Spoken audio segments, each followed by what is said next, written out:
Good afternoon, I'm Tyler Danberg. The Knicks are one win away from its first NBA title since 1973, overcoming a 29-point deficit to stun the Spurs 107-106 in Game 4 of the Finals Wednesday.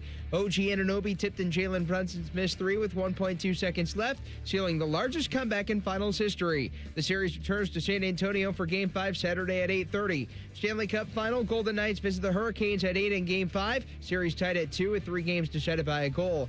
NFL, ESPN reported the Chiefs are adding 2 years to quarterback Patrick Mahomes' contract, keeping him in Kansas City through 2033 in a deal now worth $504.75 million. In soccer, the World Cup starts today for Mexico. In Group A, Mexico and South Africa kick off at 3, followed by Korea and Czechia at 9. Breaking sports news when it happens on The Fan, Ohio sports destination. It's time to add some spice to your nooner. Nooner Funny.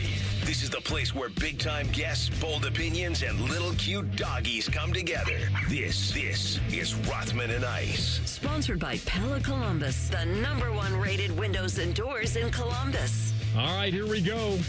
On a Thursday, we dispatched Matty Ice somewhere in the universe, and we make a call to the bullpen, and we bring in the one and only Justin Zwick. Jay-Z, good to have you. Yeah, good to be here.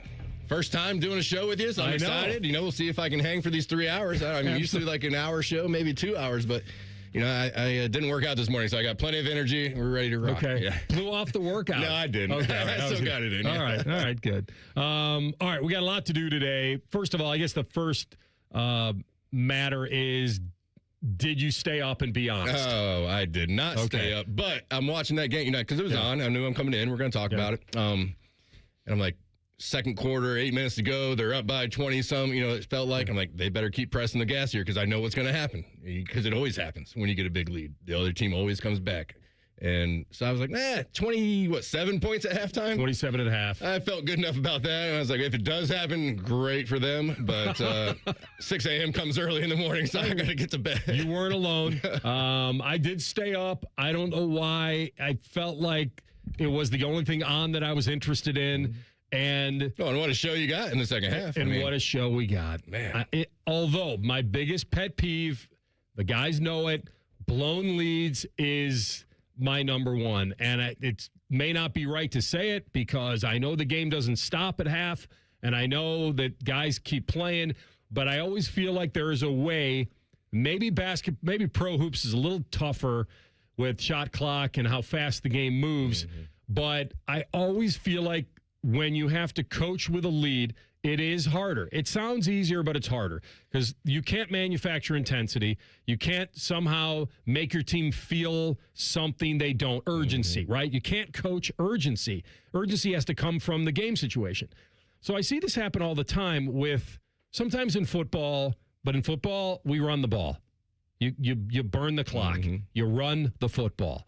And what I've seen before we get into the Knicks part of this is it feels like to me, I don't know when this changed, Jay-Z, on aggressiveness. Maybe it was Dan Campbell. Maybe it was something with certain football teams, and you can speak to teams you were on. It feels like coaches are afraid more of sending a weakness message to their guys if there's a conservative game plan. It's almost like you're telling your team you're worried. And I that's just my feeling. I don't know if it's true, and believe me, there's nothing wrong with situational coaching. There's nothing wrong with it. Now, I admit that because I hate when coaches are afraid to send a conservative message to their guys. Your job is to coach the team and get them to the finish line any way you see. It's results-based. You're in the NBA Finals. But I've never in my life heard of an athlete, a quarterback, anybody going over to the sideline and saying to the coach, you know what? We got a lead. I think we should punt the football. I think we should kick the extra point. There's never been a story I've ever heard where a coach didn't say, boy, I looked at the guys and looked in their eyes, and guess what I saw? knew they wanted to punt. I saw fear, and we had to kick that extra. I didn't think we could do it. And I think low percentage basketball, launching threes when you have the lead. Cat got in early foul trouble, beginning of the game. He gets a call that goes against him. Now he's sitting with 2 fouls. They're frustrated. They're down. Why play into their hands? Force them to defend. Drive to the hoop. Slow the game down. I'm not saying you pass up a wide open three, but you were not in position. And my analogy is this. That was a fight in Madison Square Garden. You were way ahead on points. There were 4 or 5 rounds of the fight left, and you decided to expose yourself for no reason by going for the knockout. Yeah, it's you know, I have 2 different kind of thoughts because I high school wise playing football, and we threw the ball around. We did a lot. We were aggressive, you know, like kind of what you're talking about. And then when I get to Ohio State, it's the total opposite. We had a guy who most important play in football was the punt. So, you know, you got to see both of them. And you know, coming out of high school, we had, you know, the Matty Mocks up in Kenton. They were just you know, going for it on 4th down. I mean, you had coaches throughout the country that you would hear these high school teams that they never punted. They always would go for it. And the analytics, you know, kind of started creeping in. So I think that's maybe it's a big part of it. Yeah, I think that's a big part of it that we didn't have in my time because, you know, we didn't have really computers. We had AOL dial-up, you know, so it wasn't really giving us much of that. But it seems to always happen. I mean, I was thinking about you know, just in other sports, football. Has it happened? Yep. 28-3, New England and the Falcons, right? And that's a game where you should be able to run the ball. You can control the clock a little bit better, but these coaches start, and that sport's may be different. Basketball, the 5 guys on the court handle most of it. Yeah. But coaching for football, they almost start coaching not to lose the game. Like, oh, we can't lose it on one play here, so we're going to just back everybody up. We're going to keep everybody in front of us. And then what does the offense do? They just start moving right down the field. They go score. And then all of a sudden, 3 and out. And then it happens again, you know? So football-wise, I could see how the coaching gets in the way. Basketball, I mean, you're putting your starters out there. You expect them to go. I mean, you can have a game plan. You can have this. But if they're not going to go out and have the same urgency or they're just going to start throwing shots up because we're up by 30 points, who cares? I'm going to try and keep filling this thing up. Instead of running their offense, going through it like you were talking about, making them defend, eating up some of the clock. You know, Fox gets that ball at the end of the game, you know, just seeing the highlight because I wasn't up. But go dribble it out. You know, go dribble it out. Make them foul you. You're up. You're up 1. Maybe you go and you get 2. You know, you're up 3 at that point in time. Then, you know, so it just the mindset is hard because we got a 30-point lead. We shouldn't blow this.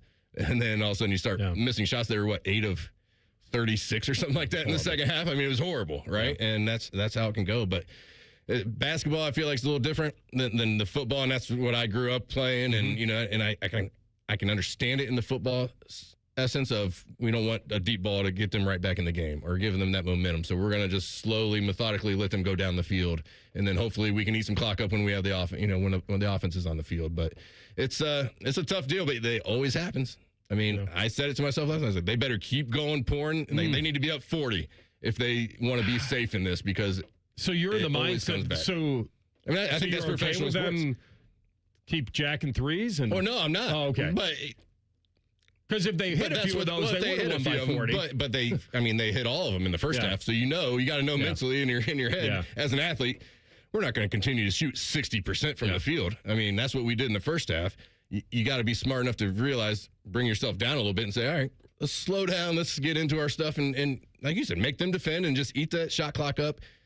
And then it's a time game. Do they have enough time to come back if we do that? Everything that happened, and the Spurs still could have won. Well, that's how big of a comeback it was. I mean, misses that 3. I mean, what a tip-in. I mean, the tip-in's incredible by OG. Yeah. And 19 points I think he had in the fourth quarter, I read. Incredible. I mean, that's why I don't want to see the lean here, and this is very typical of sports radio, is comeback or choke, right? Mm-hmm. It has those 2 things. And I think it's obvious that when you have that big of a lead, that you choked it away. You can't score 76 in the first half and 30 in the second. Yeah. And you just can't. You got to get it to the finish line. And that's giving all due respect to the tip-in and the fact that Brunson went nuts. Mm-hmm. But they needed a lot of Wemby. Was he tired? Okay, you can be tired. He's got to hit free throws. And I know he's not this pure shooter, but he's been anointed as the star of the game. Mm-hmm. And if he's going to get that comparison, then he's got to eat it now. Because, and I'm not saying he's making the comparison. He's not going up to a podium and saying, he's not I'm Jordan. Calling himself out. Right. Yeah. But he does, hey, I'm in your head. Mm-hmm. He gets caught up in all that, which is he's an unbelievable player. And he's a young player, so I mean he's learning it. Yeah, and the coach is a young head coach. Yep. So it's just one of those things that in my head I'm like, where is the alien at on that tip? Yeah. I'm like, where is his arm at? Because it should be a foot above everybody else's. And he's just getting boxed out or wasn't in the right position. But What a loss. I mean, that's just, the Cavs went through it. They were up, 22 points or something, lost it away. And then that just, it's got to just crush your locker room. I mean, you're sitting in that room like, what just happened? I mean, just like a blink of an eye, we were up. And they've been up before and lost San Antonio. This was the chance for them to spin it back, and they didn't. And now I still think they will win the next game. I do. I don't know why. The way they've controlled the series, the results haven't gone their way completely, but the way they've I felt like in the games they've been in control. So I hope they push it. TLC, what do you have on the coaching and the Barkley front? What is your best soundbite available? Oh, it's definitely going to be from Charles Barkley. Let's hear it. Of course. We saw the dumbest basketball team in the history of civilization. Oh, wow. We saw they had a 25-point lead, took eight straight threes. Like, they thought to get, that was some of the most mismanaged, stupid basketball. Hey, when you blow a 29-point lead, the other team has to help you. The San Antonio Spurs helped the New York Knicks win this game by doing some of the stupid-ass stuff I've ever seen on a basketball court. Congratulations to the Knicks for coming back, but Chuck, I agree with you. They played terrible basketball. They got comfortable. They got comfortable with the league. They was already talking about, going back to San Antonio. They just didn't play smart. And, you never know what a champion is until you become a champion. But tonight, the Knicks, they fought like a champion. They did. Okay. Yeah. They hit it both ways, but they leaned into the choke, and that's what it was. You can't score 30 in the second half. No, you can't. You can't do it. Strategically, I'm okay if you're getting blocked at the rim or things like strategically they blew it. Yeah, defensively they played that much better than you and you were doing it the right way, but if you're chucking 8 threes in a row each time down the floor, So they're up 27.5 and they launched 17 threes in the second half. Yeah. 17 threes, and they made 3 of them.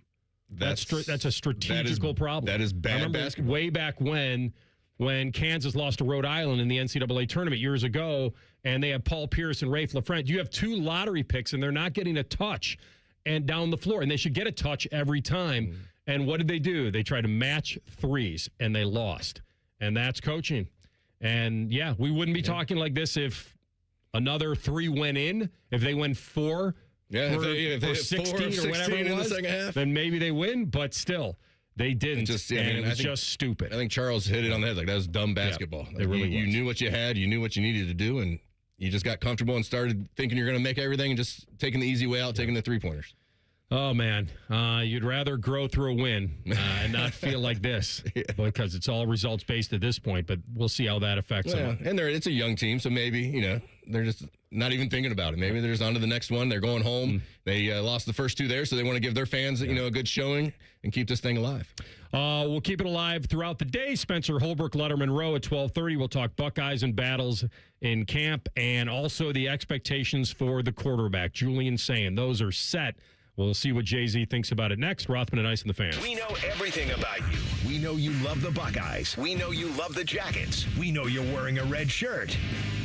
Just freak the hell out of someone. The Fan. Hey, what's up? It's T-Bone. It is very difficult these days to find a great deal. Imagine if you had to buy something and you knew you had a certain amount you had to buy, but you got half of it for free, unexpectedly. That would be an awesome deal.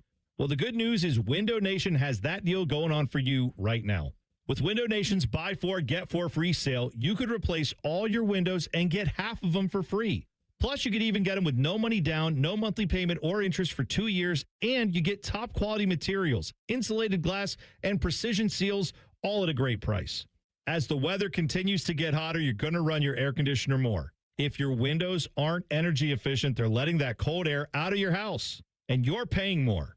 Fix that problem with Window Nation. Save big with Window Nation's Buy 4, Get 4 free sale going on now. They even have a lifetime warranty on these windows. Check out windownation.com to book your consultation today. That's windownation.com. Window Nation, proud partner of the Wounded Warrior Project. Common Man here. Join me June 20th for the Common Man Mile at this year's Fan 5K in Westerville. Get signed up at 971therace.com. The 97.1 The Fan 5K is presented by Ohio State Wexner Medical Center, and the Common Man Mile is sponsored by Rose Pest Solutions. Rose Pest Solutions has been protecting Columbus homes and businesses for over 165 years. Got a pest problem? Rose is the solution. Call 800-966-ROSE. or visit rosepestsolutions.com. Hey, it's Anthony here for the Good Feet store, and my journey continues.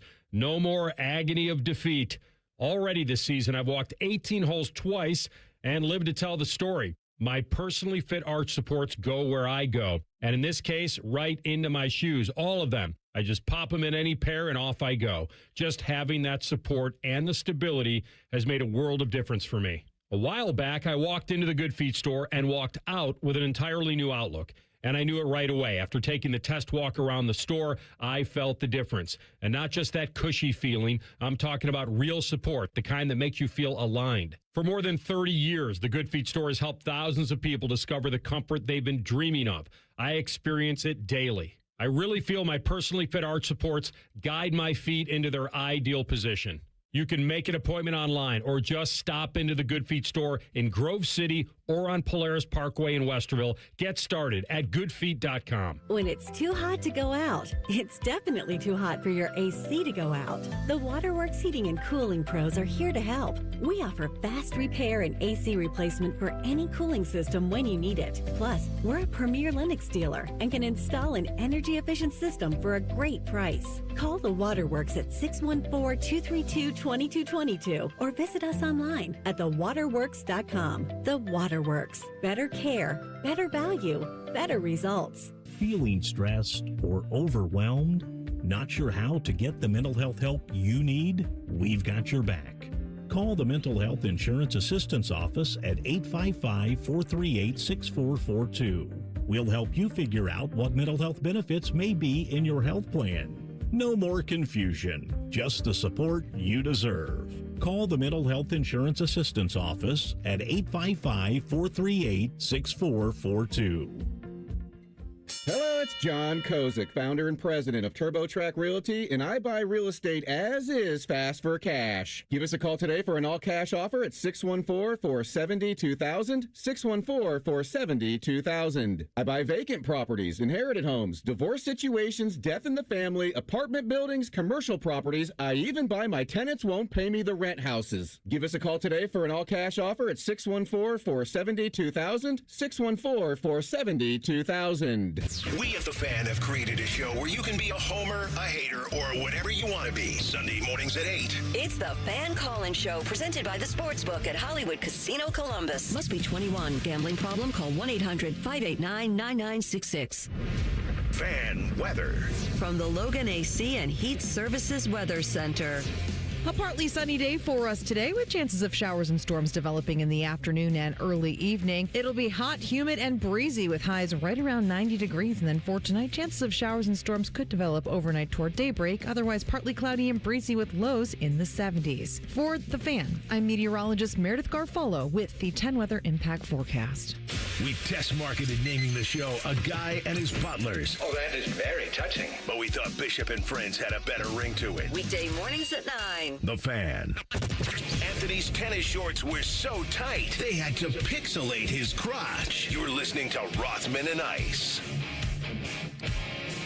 All right, let's get into some football talk. Justin Zwick in for Maddie today. The expectations for Julian Sayin are set in stone. Go after the Heisman. Beat Michigan, win a natty. So he's brushed the Heisman talk. He's got Jeremiah back. They've got 50-plus new players on the roster. I get that. Plenty of transfers and freshmen. And he's got a new coordinator. So he's got Arthur Smith from the Steelers. And I think he was an intern at Ole Miss, so he doesn't have a ton of college experience, but I think people are very interested to see what he brings to the table. The running back room should be good. I think the RB game wasn't the talk of spring because of the O-line, right? And so when you had your top two guys out. You had the top two guys out, so we didn't see much. Yeah. But it was kind of a Chris Henry day, right? It really was. And it just happened to happen. It happened without Julian. Yeah. It happened with Tavian. So that's why I made the comment, like, clearly it was just fun to see Tavian St. Clair got a ton of work. How many throws he was going to get, we weren't sure, but he made some good ones. And so the comment I made was, if you didn't know, you probably wouldn't know. Like, if you didn't know who the starter was, if you had no clue, you just dropped down from wherever, and you watched the spring game, you would have said, oh, okay, that guy's probably the starter. And this guy who's getting passes batted down in the middle of the line and not asked to do so much. But we know that's not just the case. Based off the size of the two as well. That's like the athletic ability and That's everything. right. Yeah. So the expectations are there for him, and everyone wants to go to, will he turn into the poor man's version of Will Howard? Will he, quote, go get it when they need it? And so I'll ask you this. Not that he can't. I think we know he can. I saw him run against Michigan. He can do it. Now, I saw him sprint his butt out of there against Indiana because he was under pressure. So I know he can run. So it's not, physically he can run. You could run, but you weren't asked to do it a ton. And now they're kind of asking him to instinctually feel that. What's that conversation like between he and Arthur Smith and Ryan Day? How do you make that an emphasis without making it feel like every time you drop back, you got to run it, you got to go think run about it? Yeah, I think it's a lot of just pocket presence. I remember back in my day, it was you get your 7 steps and you start hitching up, not big hitches, but you're just kind of moving up because you don't want to move back, right? If you get sacked or something bad happens, you're losing more yards. So you always kind of want to just be moving in that towards the line of scrimmage as you're still keeping your eyes up, reading everything that you want to, you have to see. And then it's not there. That clock goes off. Then, all right, I'm up here already. I got to find a hole. I got to get out of here. And I think that's last year, new starter, young kid. I mean, I felt like he just hung in the pocket at times. And it's like, that clock just needed to be a little bit quicker for him, I think. And that comes with experience. That comes with all of the stuff. So, I mean, having a year, 3,600 yards, however many touchdowns, 8 interceptions, like a great start to the year. The completion percentage to me was the most impressive thing that he had last year going, because you would come out of games where he had missed 1 or 2 passes, and they may have been, one of them might have been a drop. And I don't think people realize how hard that is to do. And throughout the entire season to have complete 77% of your balls, I mean, that's huge. So I don't know that he'll get better at that, because that's a really good number. I mean, if he does, that's amazing. But he'll be in the 70s. But I don't know if he has that same kind of year, just because it's so hard to do. But this whole running of the quarterback thing, we've been through it a lot here. I mean, Dwayne Haskins didn't really run. CJ didn't really run. Now we have Julian, who doesn't really run, but those other guys all were really good players, right? And they threw for a ton of yards. We had a lot of success, won a lot of football games with them. You can do it both ways. Everybody, the last 2 games just left such a bad taste in everybody's mouth of, the offensive line wasn't great. The quarterback needs to be able to run and get out of this, trouble, which he does, and he can. He just didn't have to do it all year long. And then all of a sudden, everything's hitting him all at once in a Big Ten championship game against a really good team who went undefeated throughout the entire season, won the national championship. Then, Miami team who played in the national championship. So, he fumbled during the Big Ten championship on that one. Yeah. I mean, so he's getting a lot thrown at him. They hadn't seen that, hadn't had to do any of that this year. And so that's something that... Or short. He was short. Yeah, but then you get all the coming out of those games. It's like, we need to find a quarterback who can run the ball and this and that. And it's like, yes, to an extent, you do need that. You need him to say, all right, it's 3rd and 3. We threw the ball here. Nothing's there. I'm going to go and try and get those 3 yards. Yeah. And that's just the pocket presence, being in there and having that clock where all right, I'm going to give myself, maybe you're not necessarily coming back and dropping back saying, all right, I'm going to run this one. But all right, it's 3rd and 3. You know the situation. You know the defense, what they're trying to do, where their weakness might be. Maybe you slide that way. If they're bringing a blitz from one angle, maybe you slide the other way, knowing that I'm going to give myself that 4 second or 3 seconds, and then I'm out. And I'm going to go try and pick up this first down. But, getting back there and, him just wanting to, we don't need him to run the ball 8-9 times a game. I don't want him doing that, because I want him to be back there throwing the ball, doing what he does best, right? If this was reverse, I think it'd be worse. What I mean by that is, if he was just the guy that sprinted out when trouble was there, everyone would be saying he doesn't go through his progressions. So if I'm good, if my learning curve starts with maybe taking a bad sack or hanging out too long, at least I'd rather have that, a guy that can go through his progressions, maybe not just fire to the guy who's trying to get through his progressions, not just relying on his athletic ability. Saying, I don't, if my first read's not there, I'm just going to run. That's right. I'm going to figure it out. And I think that would be worse. Yeah. I think it'd be harder to retrace your steps on that. I think any top D1 athlete, quarterback, most of them can run. It's just more of a mindset. And that's why I feel like it's the only thing really missing. And that's why we're putting so much emphasis on it, because we want him to check every box, because maybe he will have to do that to win a national title, which is everybody's goal. So, 32 touchdowns and 8 picks and 77%, 3,600 yards. This guy is exceeding expectations. He won a big game against Texas. here at the Shoe. One up the north, got that off One our backs. there. Yeah. I mean, to ask.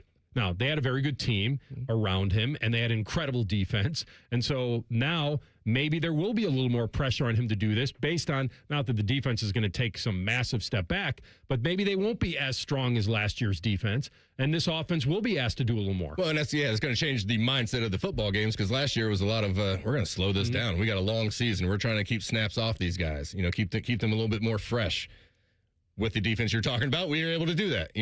Offensively, I think we controlled the ball as much as we could and, took some shots here and there and did that kind of thing. But we were trying to just milk that clock. We knew we were better than most of the teams we were playing, and we kind of showed that. This year, maybe that will be different. You have a second-year starter, Arthur Smith, coming in. I mean, during spring ball, you start seeing some more of those crossers that maybe we saw early on when Ryan Day was the offense coordinator before he took over.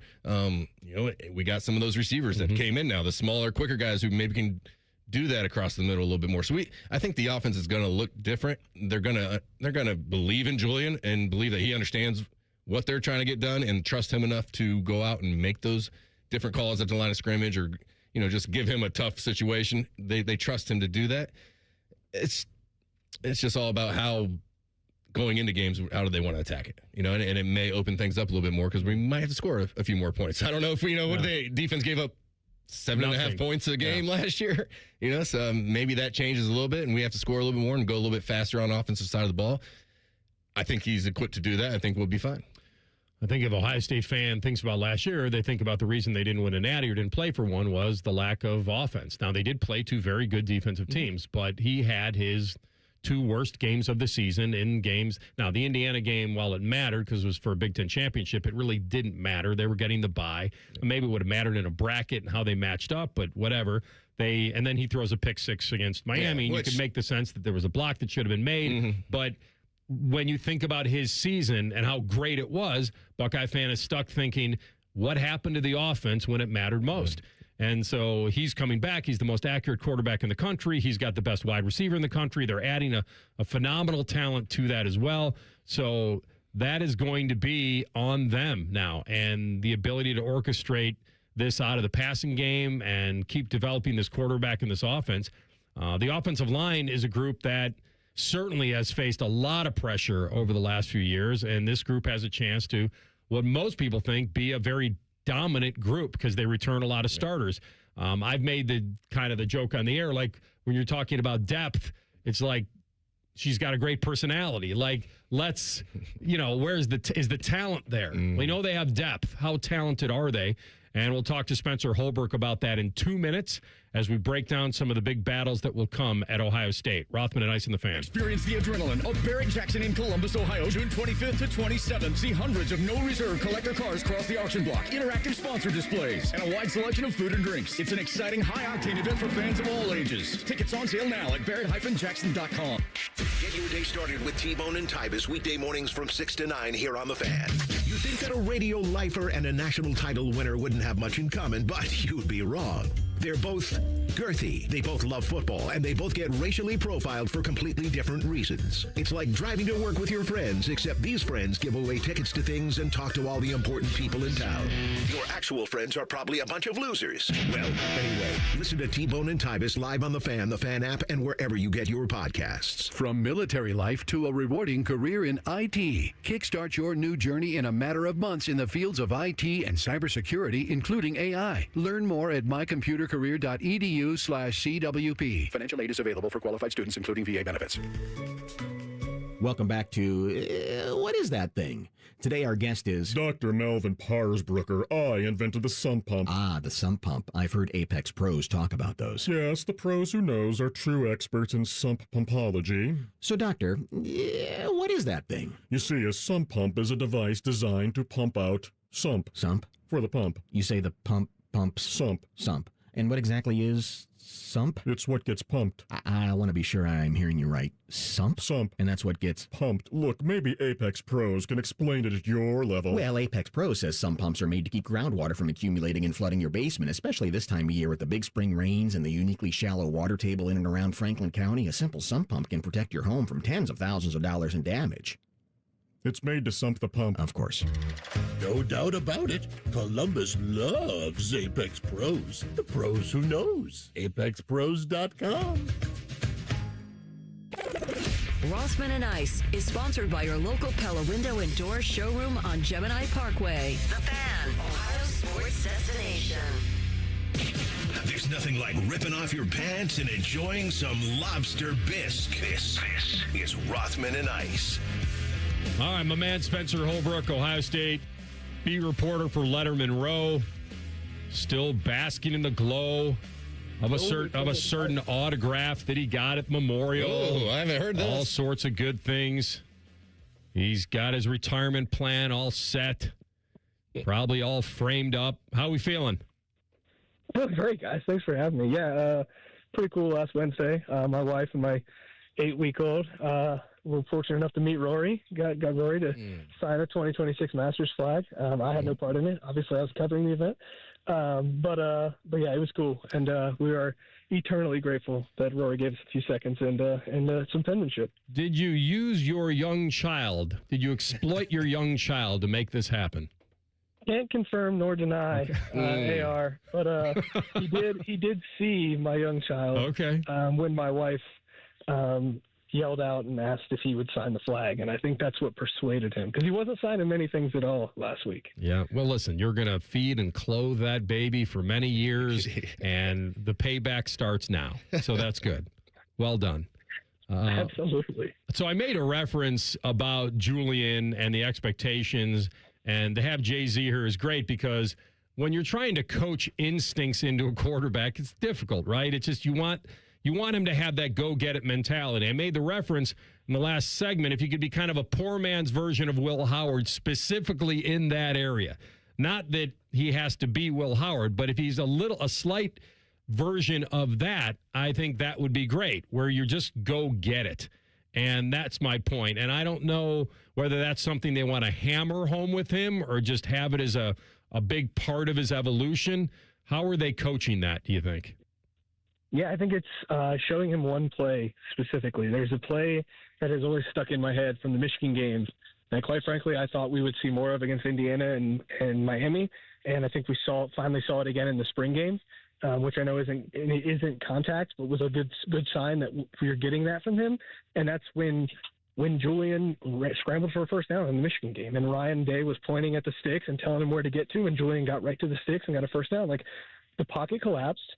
He got out of the pocket, escaped to the right, found a running lane, got a first down, got out of bounds. They scored a touchdown later on that drive. Like, what else do you need? You don't need a lot more. And that's what, there's 2 third downs in the first half against Notre Dame in the national championship game where Will Howard scrambles and gets a first down, extends the drive, they go down and score a touchdown. So, that's all you need. And I think if Julian found maybe a first down with his legs in the Indiana game or a first down with his legs in the Miami game, I think there's probably a good chance that they win both of those games. And that's not to put it just on Julian, but those are the kind of little things that can add up in a matchup game, as Ryan Day likes to call them, over his tenure. So, I think that's one of the biggest things is hey, you've already done this against high-level competition. Just do it a little more often. Get us one first down with your legs a game, get out of bounds, live to see another down, and then you can use your arm and your arm talent and your pocket presence to get us where we need to be, and that's the end zone. He doesn't need to have – like you said, he doesn't need to be Will Howard. Will could run pretty well. He doesn't need to do that. He just needs to do some of the little things and clean those up, and I think they're working on that pretty hard this offseason. Yeah, I think it's mostly just the pocket presence and the internal clock of knowing, all right, I got to be moving up towards the line of scrimmage, and all right, it's the situation. I'm going to get out of here and try and pick this up. Do you think the addition of Arthur Smith – coming in from the NFL, I mean, it's not necessarily a league where they do run the quarterbacks a lot because they want to keep them healthy, but what is he going to bring to Julian, in this offense this year? And are they on their they have everything in, I guess, through spring, through this time? It's interesting because, Arthur Smith hasn't really been known to have these mobile quarterbacks. He had Desmond Ridder. He had Justin for a little bit when Justin Fields was in Pittsburgh, and he's used them before, but it's not like his calling card. Tannehill and Aaron Rodgers are probably the 2 best quarterbacks that he's had. I guess you could put a couple other guys in there, but I would say those are the 2 best, and they're not necessarily mobile guys by any means anymore, I guess. But is he going to enhance the way that Julian does that? I guess time will tell. I do know that the cerebral nature could help Julian a lot. Like learning from an NFL guy, but still playing at a college speed could help him with that internal clock that you talk about, Jay-Z. You know, because a new voice can never really hurt. You know, sometimes it can be a hindrance, but I don't think it's going to hurt him in this case because he still has Ryan Day in his ear. I think that Arthur Smith could be a huge addition for Julian specifically. Just again, learning from an NFL mind, but playing at a college speed, I think could be really beneficial for Julian this year. And everybody in front of him, right? Because I think you guys were talking about Arthur Smith and leaning into the run game more. That should only help him as well. But where are you on this offensive line and the responsibility and the greater responsibility they're going to have with Arthur Smith coaching them? And they've got a lot of returning starters. But where are you on thinking they'll be consistent enough to be at a championship level? Yeah, I mean, I'll tell you this, guys. I saw that group today before this recruiting camp started here. I'm at the Woody right now. We got here a little early, and the offensive line was going through some stuff. It's the best-looking group I've seen here at Ohio State since probably Paris Johnson was here. And I think that was more of like he and DeJuan just looked imposing by themselves, and it made the rest of the group look amazing. You know, when they just walk off the bus, this group looks really imposing and really good. I like what I see right now from Austin Sareveld, who, you know, is coming off of an injury and is going to get back to full strength. I like what I see from Phil Daniels. I also like what I see from Ian Moore as a guy who could push Sareveld into a guard spot and take one of those tackle roles if he can get a little bit more consistent. Obviously, you kind of know what you're going to get. It's baked into the cake with Luke Montgomery and Carson Hinsman. Yes, they need to get better and take another step forward, but you know what you're going to get with those guys. I just think, you know, making sure that those tackle spots are solidified, figuring out what you're going to do at right guard, and getting the right combination, and not just a good combination, but the correct and good combination is the next task here. I think they're working through that right now through summer workouts, but like I said, man, like it's a good-looking group so far. You talked about being over there at camp. I think I saw a quarterback commit. Edmonds, Brady Edmonds is in town. Is he still there? Are you seen him today? Are there any other quarterbacks? Because I hear they're maybe thinking about taking 2 in that class. I haven't seen him yet, but I'm pretty sure he's around. I'll have to talk to Byrne. He knows what all the teams are up to around Columbus. But yeah, he's on a pretty extensive visit. I think there's going to be a lot of questions answered. I think there's going to be some clarity on everything. There's not any 2027 quarterbacks here. There's a good group of 2028 quarterbacks here. I think we're getting a little too ahead of our skis if we really start talking about 2028 quarterbacks. You know, here, but I will say that, you know, I think the 2027 quarterback situation will be figured out. You know, we'll see. Maybe quickly, maybe not. I mean, these guys can work at their own pace. And, you know, Ryan and Billy Fessler and Arthur Smith, and, you know, what do they want from their 2027 quarterback? What do they want from their future quarterbacks? It's a new offensive coordinator. Just because, you know, Ryan Day and Billy Fessler are here, Arthur Smith might have a different eye on everything and be able to see a guy that he likes that they can start to go after. So I'm really intrigued by what they're going to do at that spot. But yeah, I think it all starts with getting some questions answered from Brady, having Brady ask some pretty critical questions, and just seeing where everybody's head's at heading into these last couple of weeks of the official visit weekends. It's like little bro day out there, isn't it? With Ty Simpson's little brother and Tavian's little brother. Yeah, it kind of is. And then one of the younger Hewards is here too. I don't know if it's Damon's son or if it's Brock's son. He's out here throwing the ball. But yeah, Ty Simpson's little brother's here. Rain St. Clair. Like I said, it's a talented group of 2028 passers. And Billy Fessler just finished up a workout with those guys. Ryan Day was out there watching him just walk through the building here and back in his office. So we'll see what the evaluations say. But I was impressed with this group today. And you know, there's some NFL bloodlines there for sure. What kind of defensive battles are you anticipating this fall with the lack of starters returning? Oh, I love the defensive tackle battles that we might see. You know, Edric Houston and John Walker were just walking through here. Like, those guys look really imposing. I think they've got a chance to be really, really good if they're on the field together. James Smith, we kind of know what he is, but I think Ohio State's working to kind of enhance what he's been and make him even better. From his time at Alabama now to Ohio State, he seems to be embracing that. Will Smith Jr. is a guy who I think people are excited about. And then the freshman, the lowest rated guy in the entire class, Junior Perez, 3-star kid from Glenville, like, seems to be some buzz about him heading out of spring. We'll see if he can carry that into the summer and everything, but that's a big kid. I think he's like 6'3", 6'4", 320, 330 pounds, like not a typical Ohio State defensive tackle body, but somebody that Patricia seems to really like. So, you know, there's a lot of guys in there in names. I like the defensive tackle. And then one of the ones that I'm kind of watching to see what Tim Walton does is corner. Obviously, Devin Sanchez and Jermaine Matthews are kind of penciled in as your starters, but with Earl Little gaining the buzz that he's been gaining as a true star and impact player, that's what people at Ohio State have been kind of signaling toward. And then Dominic Kelly, the transfer from Georgia, who played a year at Georgia, was a really impressive freshman. I think Kirby Smart was pretty angry to lose him. Can you move around Jermaine Matthews? Can you put him in the nickel? Can you put him in a safety spot like Lorenzo played last year at times, depending on the formations? It's not necessarily a battle, but it's just the chess pieces that they're going to use at corner, how they plan to deploy those guys, because they've got a lot of capable bodies there that I think they could really mess with some quarterbacks in these critical games that they've got. My man, great job. Enjoy yourself out there. We appreciate your time. We'll see you soon. Thanks, guys. Always appreciate it. That's our man, Spencer Holbrook, Letterman Row on the Bryant Heating Cooling Systems fan guest hotline. All right. We got Jay-Z in studio. I'm going to walk him down memory lane next, whether he likes it or not. That's next. Rothman Ice on the Fan. We used to have a billboard with our host's face on it, but only ugly people work here now. You mama say you ugly. Hey! The Fan, Ohio sports destination. Hey, it's Anthony here for the Good Feet store, and my journey continues. No more agony of defeat. Already this season, I've walked 18 holes twice and lived to tell the story. My personally fit arch supports go where I go. And in this case, right into my shoes, all of them. I just pop them in any pair and off I go. Just having that support and the stability has made a world of difference for me. A while back, I walked into the Good Feet store and walked out with an entirely new outlook. And I knew it right away. After taking the test walk around the store, I felt the difference. And not just that cushy feeling. I'm talking about real support, the kind that makes you feel aligned. For more than 30 years, the Good Feet store has helped thousands of people discover the comfort they've been dreaming of.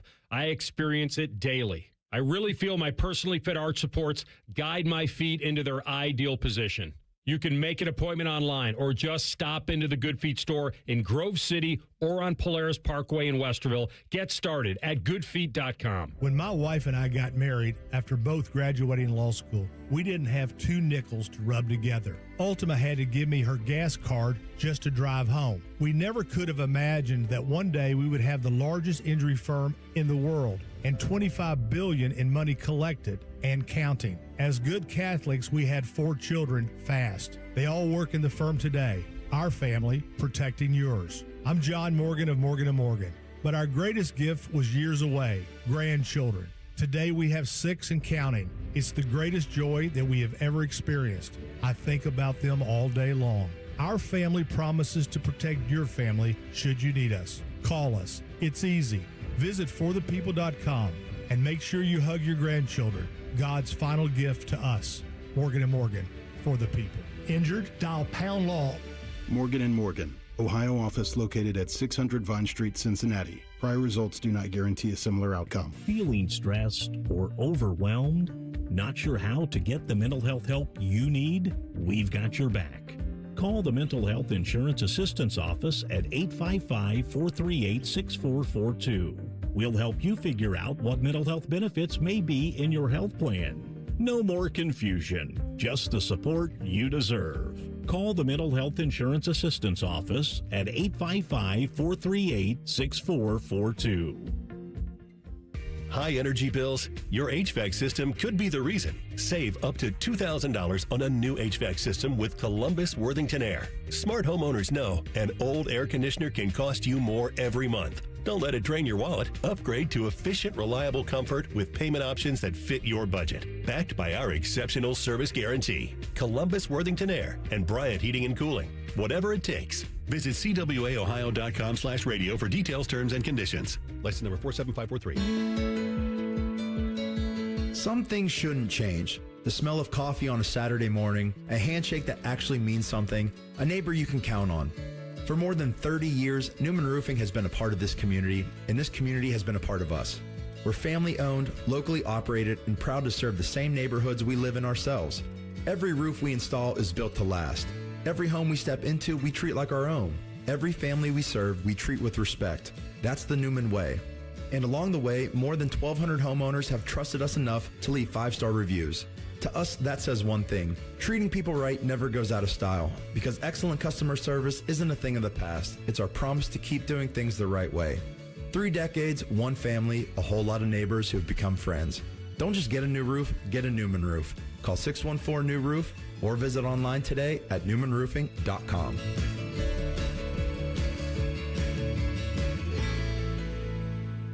The Reds are on the Fan's family of stations all season long. If you don't listen, Terry Francona will ride his scooter to your house and yell at you. Your home of the Reds. The Fan, the Fan 2, and the Fan 3. The Fan Guest Hotline is sponsored by KD HVAC, doing whatever it takes to keep your home comfortable.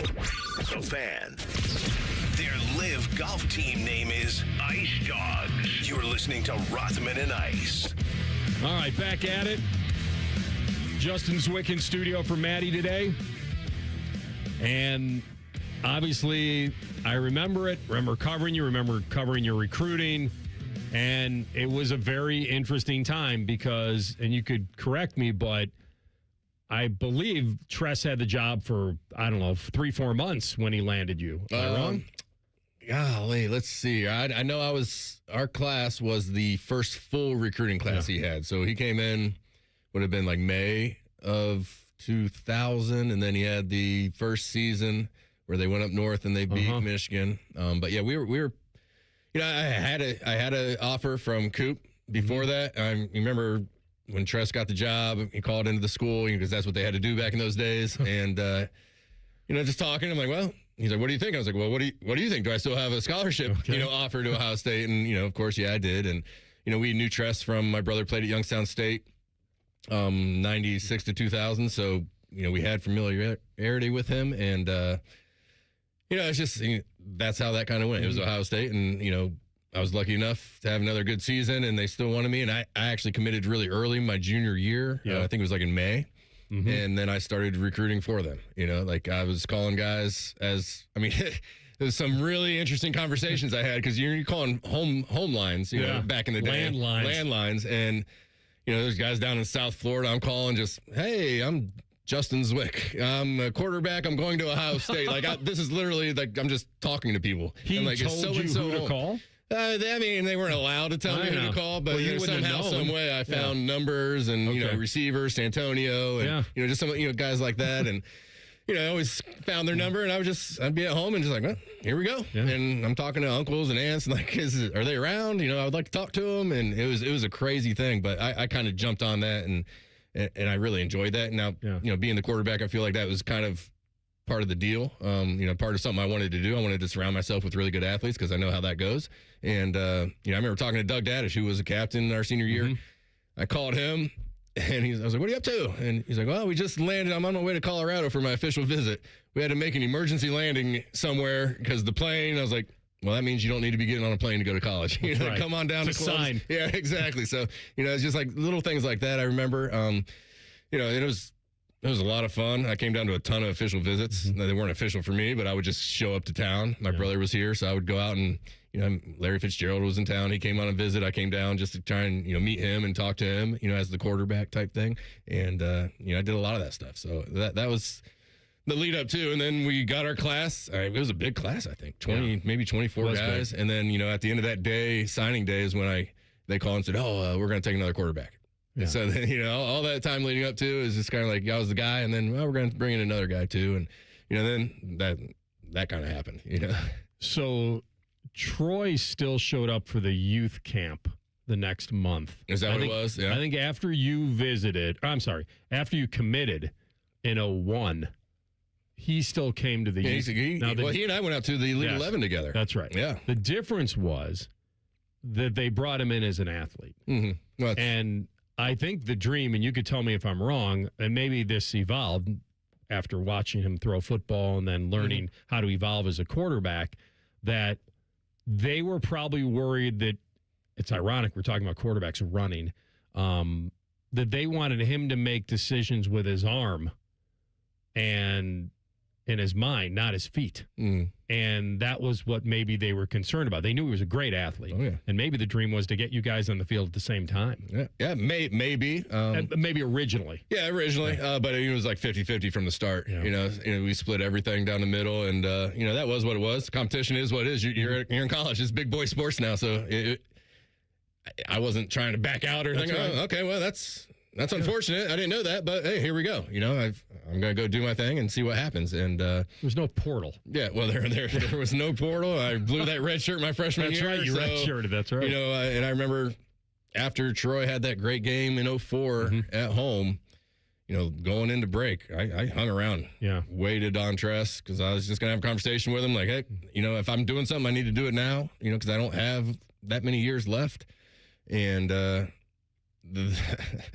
they got out of a meeting and they're like, well, let's just have this conversation later. And that's when they knew he was going to get suspended for the Alamo Bowl. That's right. Then they needed me. You played great. Yeah, they needed me for that. And then they needed me for the next couple games, you know, the next year. And then. But you separated your shoulder early on, right? It was got week him in 6 in Iowa, I think. And then he got suspended. Yeah, and then he started the Indiana game. That's right. After that, and then, you know, kind of finished and had that awesome game against Michigan. When they came to town. Yeah, it was amazing. We were not supposed to win that game, but he went out and willed that one in there. So I knew what that meant at that point in time. You got to, you know, somebody goes out and plays really well against Michigan in the game. Like, all right, that's going to be a tough one to overcome because he's, you know, riding that high right now. Well, you also, in my mind, and you made this, I think this is somewhat of a compliment for you. I think that you lit a fire under him. I think when you had that win over Oklahoma State, the one I covered, the Alamo Bowl, and he was watching, not from the sideline, not from the locker room. He was home. Yeah. He was watching it the way we were watching it.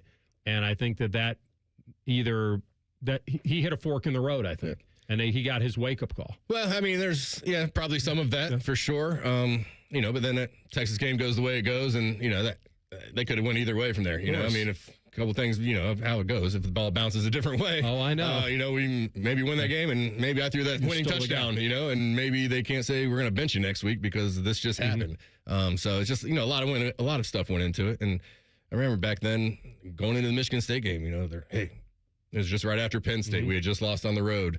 And, you know, Joe Daniels like, hey, you got to be ready to go. I'm like, I'm always ready, coach, you know, whatever. And we weren't playing well going into that Michigan State halftime, and we blocked the field goal right before half, flipped everything. So I was like, at that point in time, I was like, I'm going to go in the second half, you know, because things weren't going well. And then we blocked the field goal, and the rest is history. And then he goes and wins the Heisman our senior year. But, you know, it was an interesting time. He was going to leave. It was, he was going to leave. Yeah. I think he was going to go to Nebraska. Oh, is that right? I think that I've never really confirmed this with him, but I feel like Nebraska was churning out those kind of quarterbacks.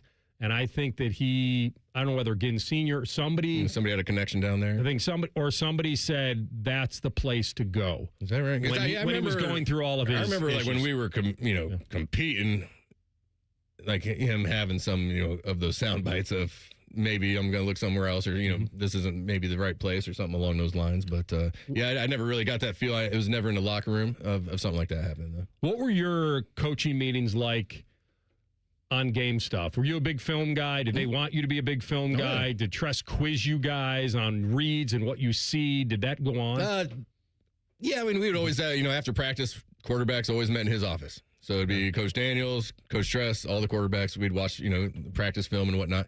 I mean, film is always huge for anybody on a football team, but especially the quarterback, because you just got to be seeing everything and being in situations and knowing what they might give you, you know, going into a game, you know, as you're game planning for that week. So did he ever look at you and say, Justin, why is the defense lining up this way? Or did he? There was anything they never really. like No, they never really got too deep into that. My high school coach probably did that more than they did, you know, when we were here. But you know, still, you're watching the film and you're going through everything. So you had enough meetings throughout the day and throughout the week that you felt really comfortable. And then towards the end of my career, like you started getting DVDs that you could take home and you know, put on the PlayStation and watch the film from home instead of having to be at the Woody.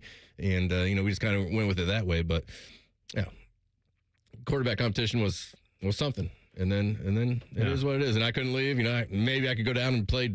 I think it was Division II or something at that point in time. Maybe I could have went and done my senior year, but it has to make you feel.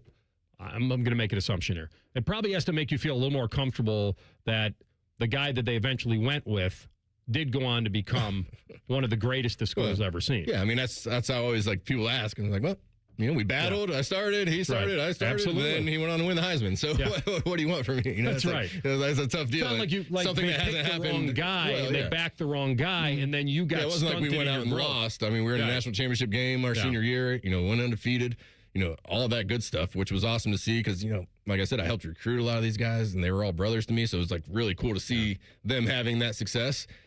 Just it's unfortunate that when you play quarterback, typically only one plays, and, that's how life goes.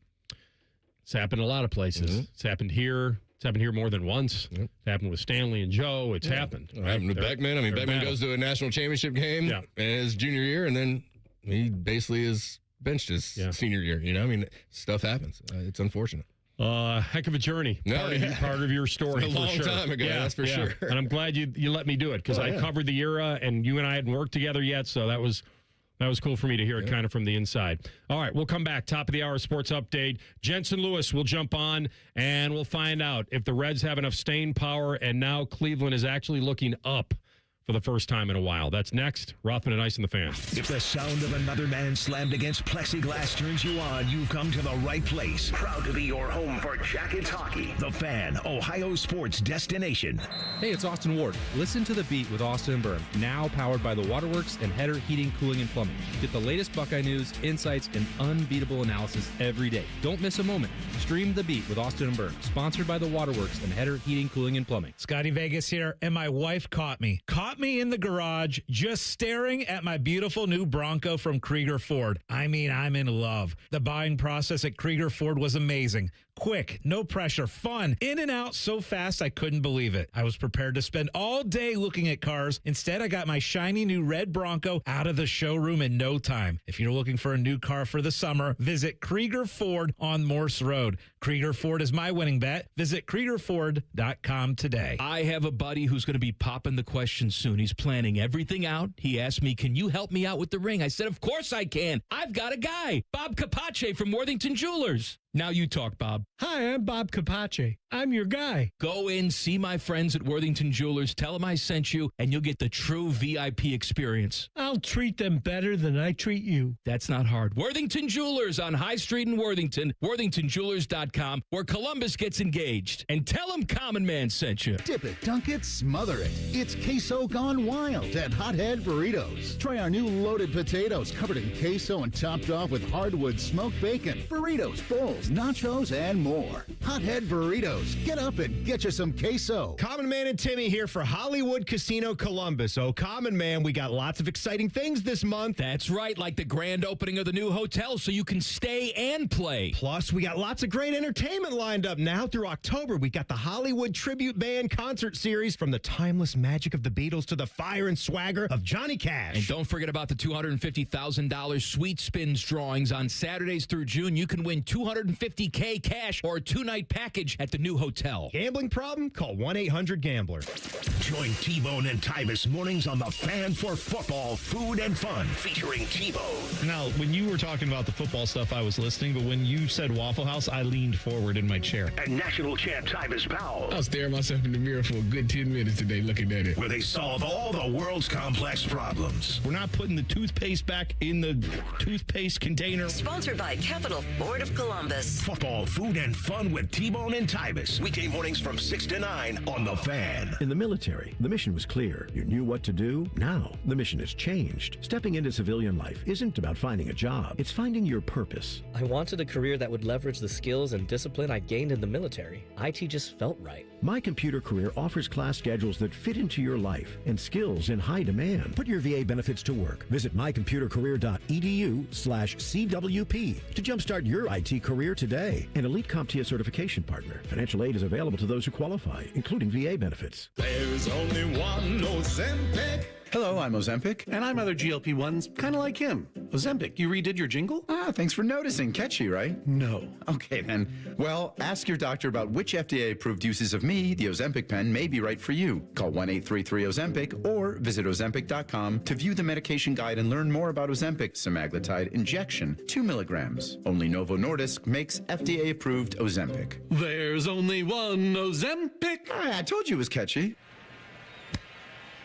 Hey, y'all. It's the Rocket Roger Clemens here. Spent a lot of time pitching heat. Years later, the pain in my joints remind me of those days, but I'm not looking to sit still, and I definitely am not interested in going under the knife. That's why I chose QC Kinetics. Not just for elite retired athletes. QC Kinetics gives everyday folks joint pain relief using regenerative treatments that work with your body to help repair joint damage. No surgery, no long recovery, whether it's your knees, hips, shoulders, or back. My friends at QC Kinetics will help you get moving again so you can get back to doing the things you love. QC Kinetics medical professionals will look at your x-rays or MRI to determine if you're a good candidate. I trusted QC Kinetics to help me feel like myself again, and I'm proud to recommend them to you.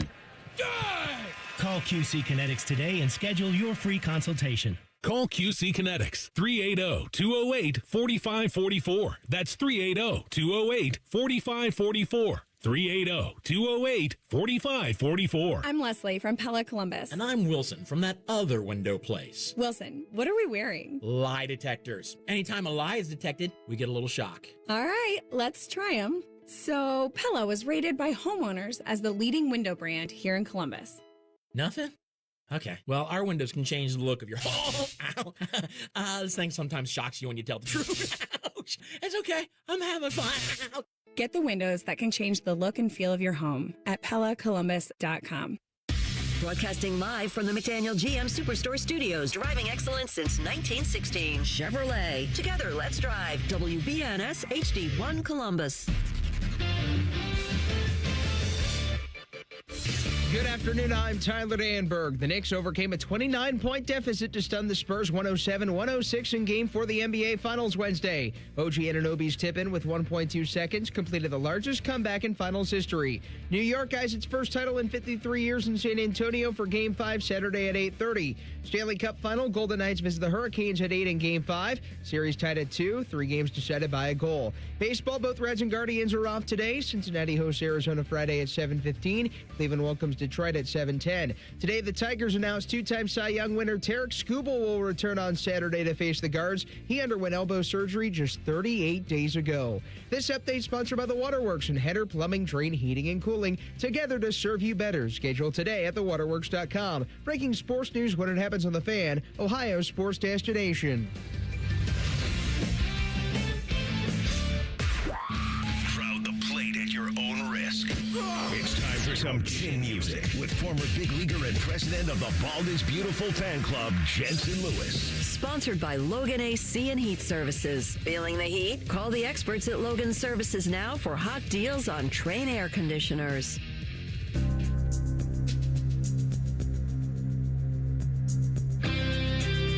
All right, it's that time of the week. My good man, Jensen Lewis.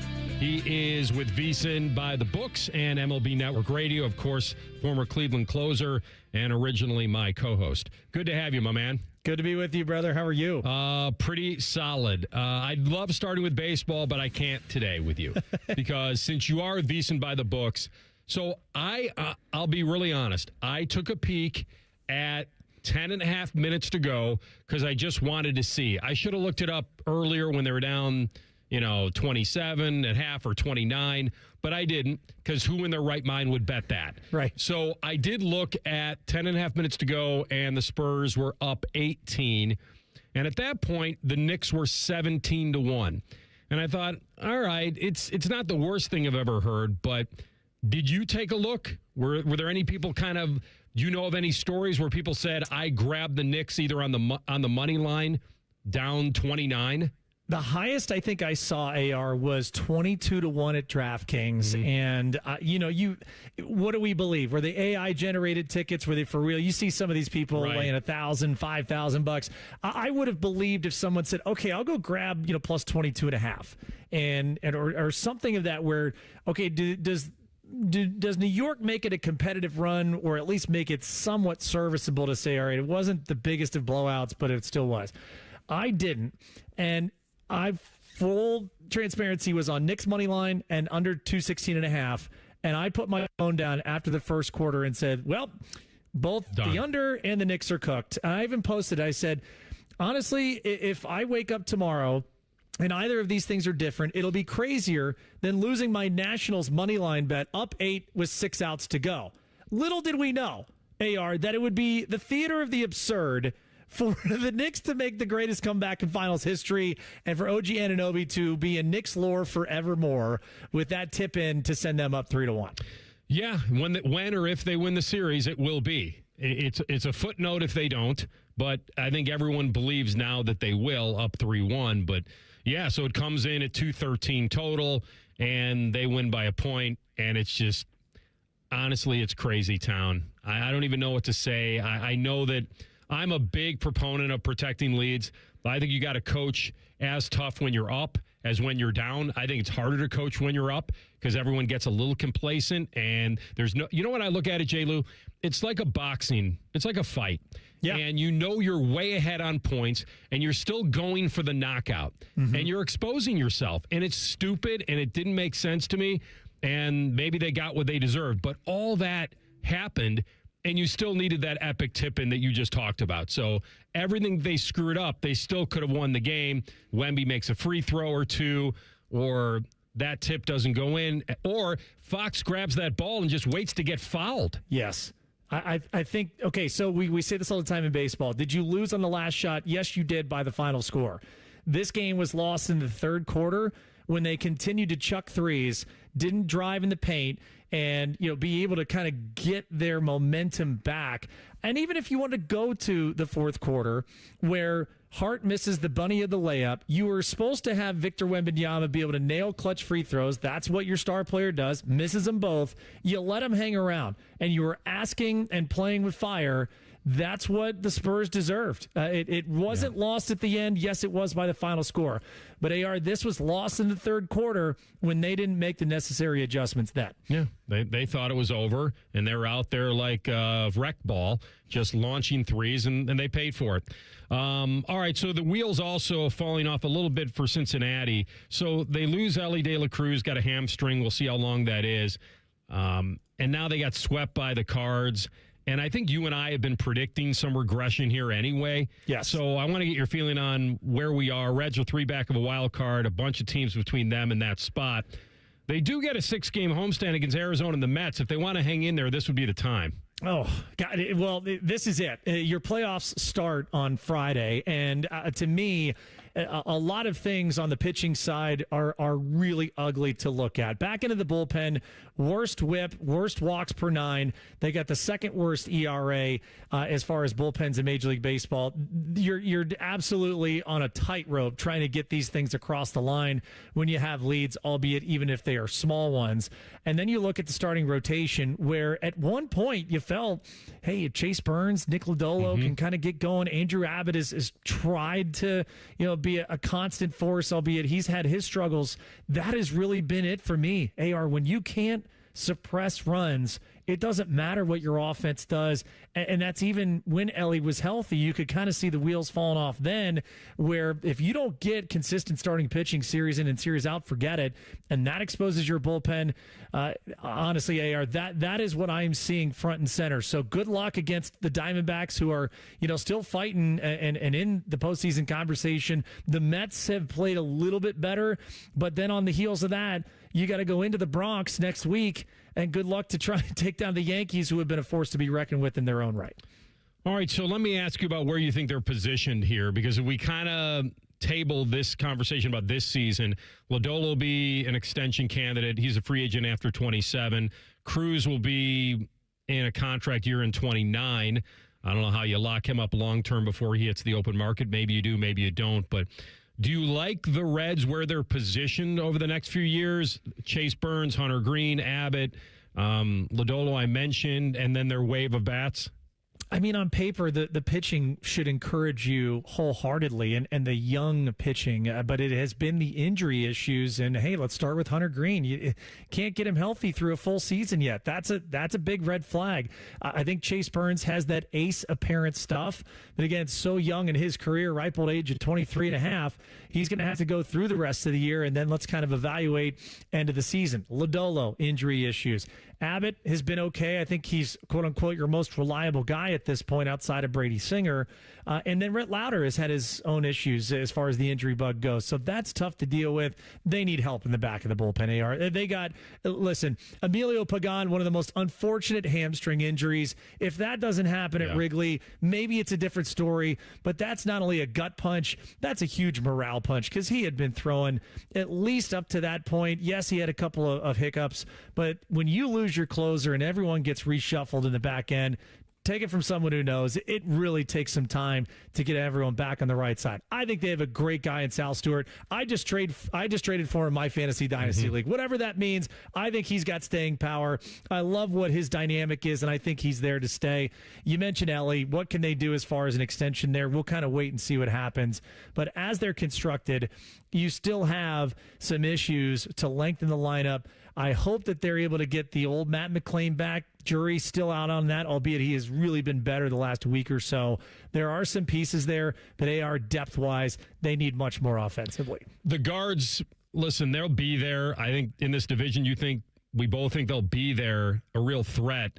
But look what happens if you slip a little bit. Yeah. Now they're a half game back in the division, and it's them and the White Sox. So I guess the question becomes right now, how much do we believe in them at this point now that they've been passed by the Sox just for a heartbeat?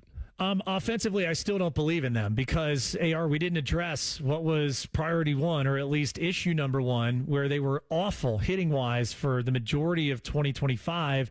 Well, pretty much everything else has kind of happened the same way here in 2026.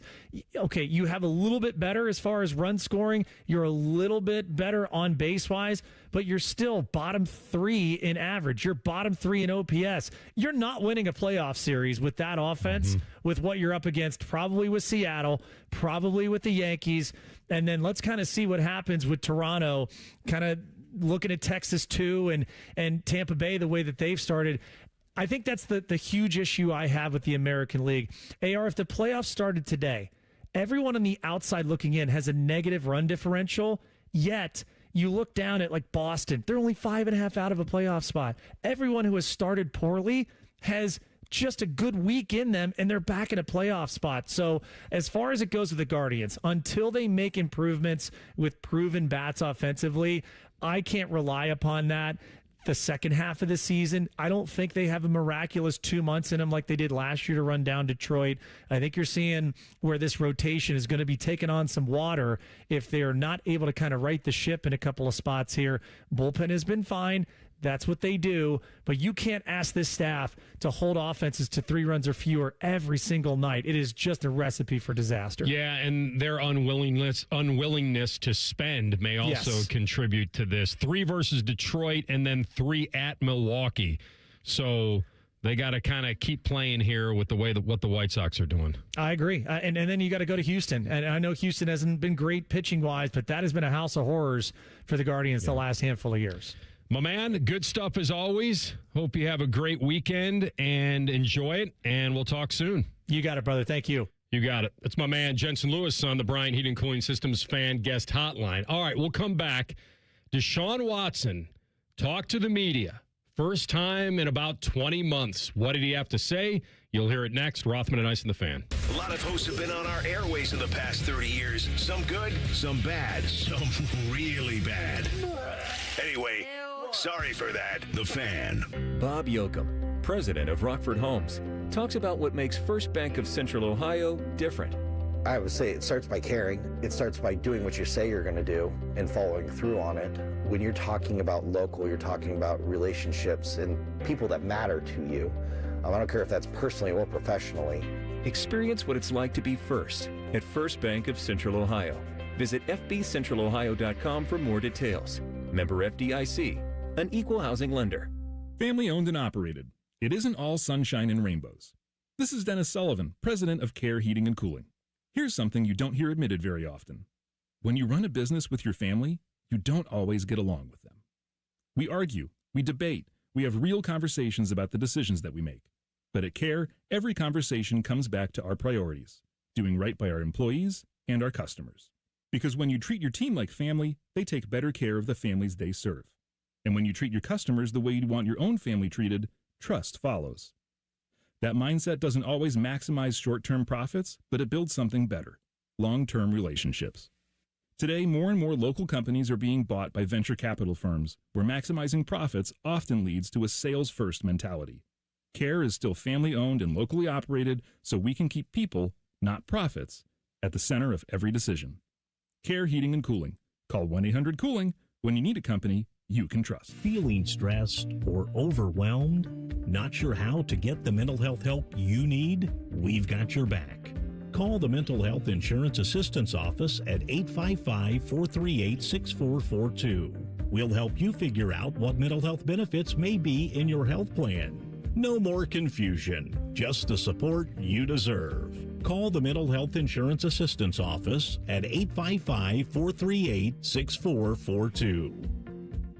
Thinking about making the switch to hybrid or even all-electric? Germain Honda of Dublin has you covered. Explore the Honda hybrid lineup, including the Accord Hybrid, CR-V Hybrid, and Civic Hybrid. Or experience Honda's all-electric Prologue SUV. You'll get the efficiency you want, the reliability Honda is known for, and great offers available across the lineup. See why more Central Ohio drivers are choosing Honda electrified vehicles at Germain Honda of Dublin on Sawmill Road or online at germainhondaofdublin.com.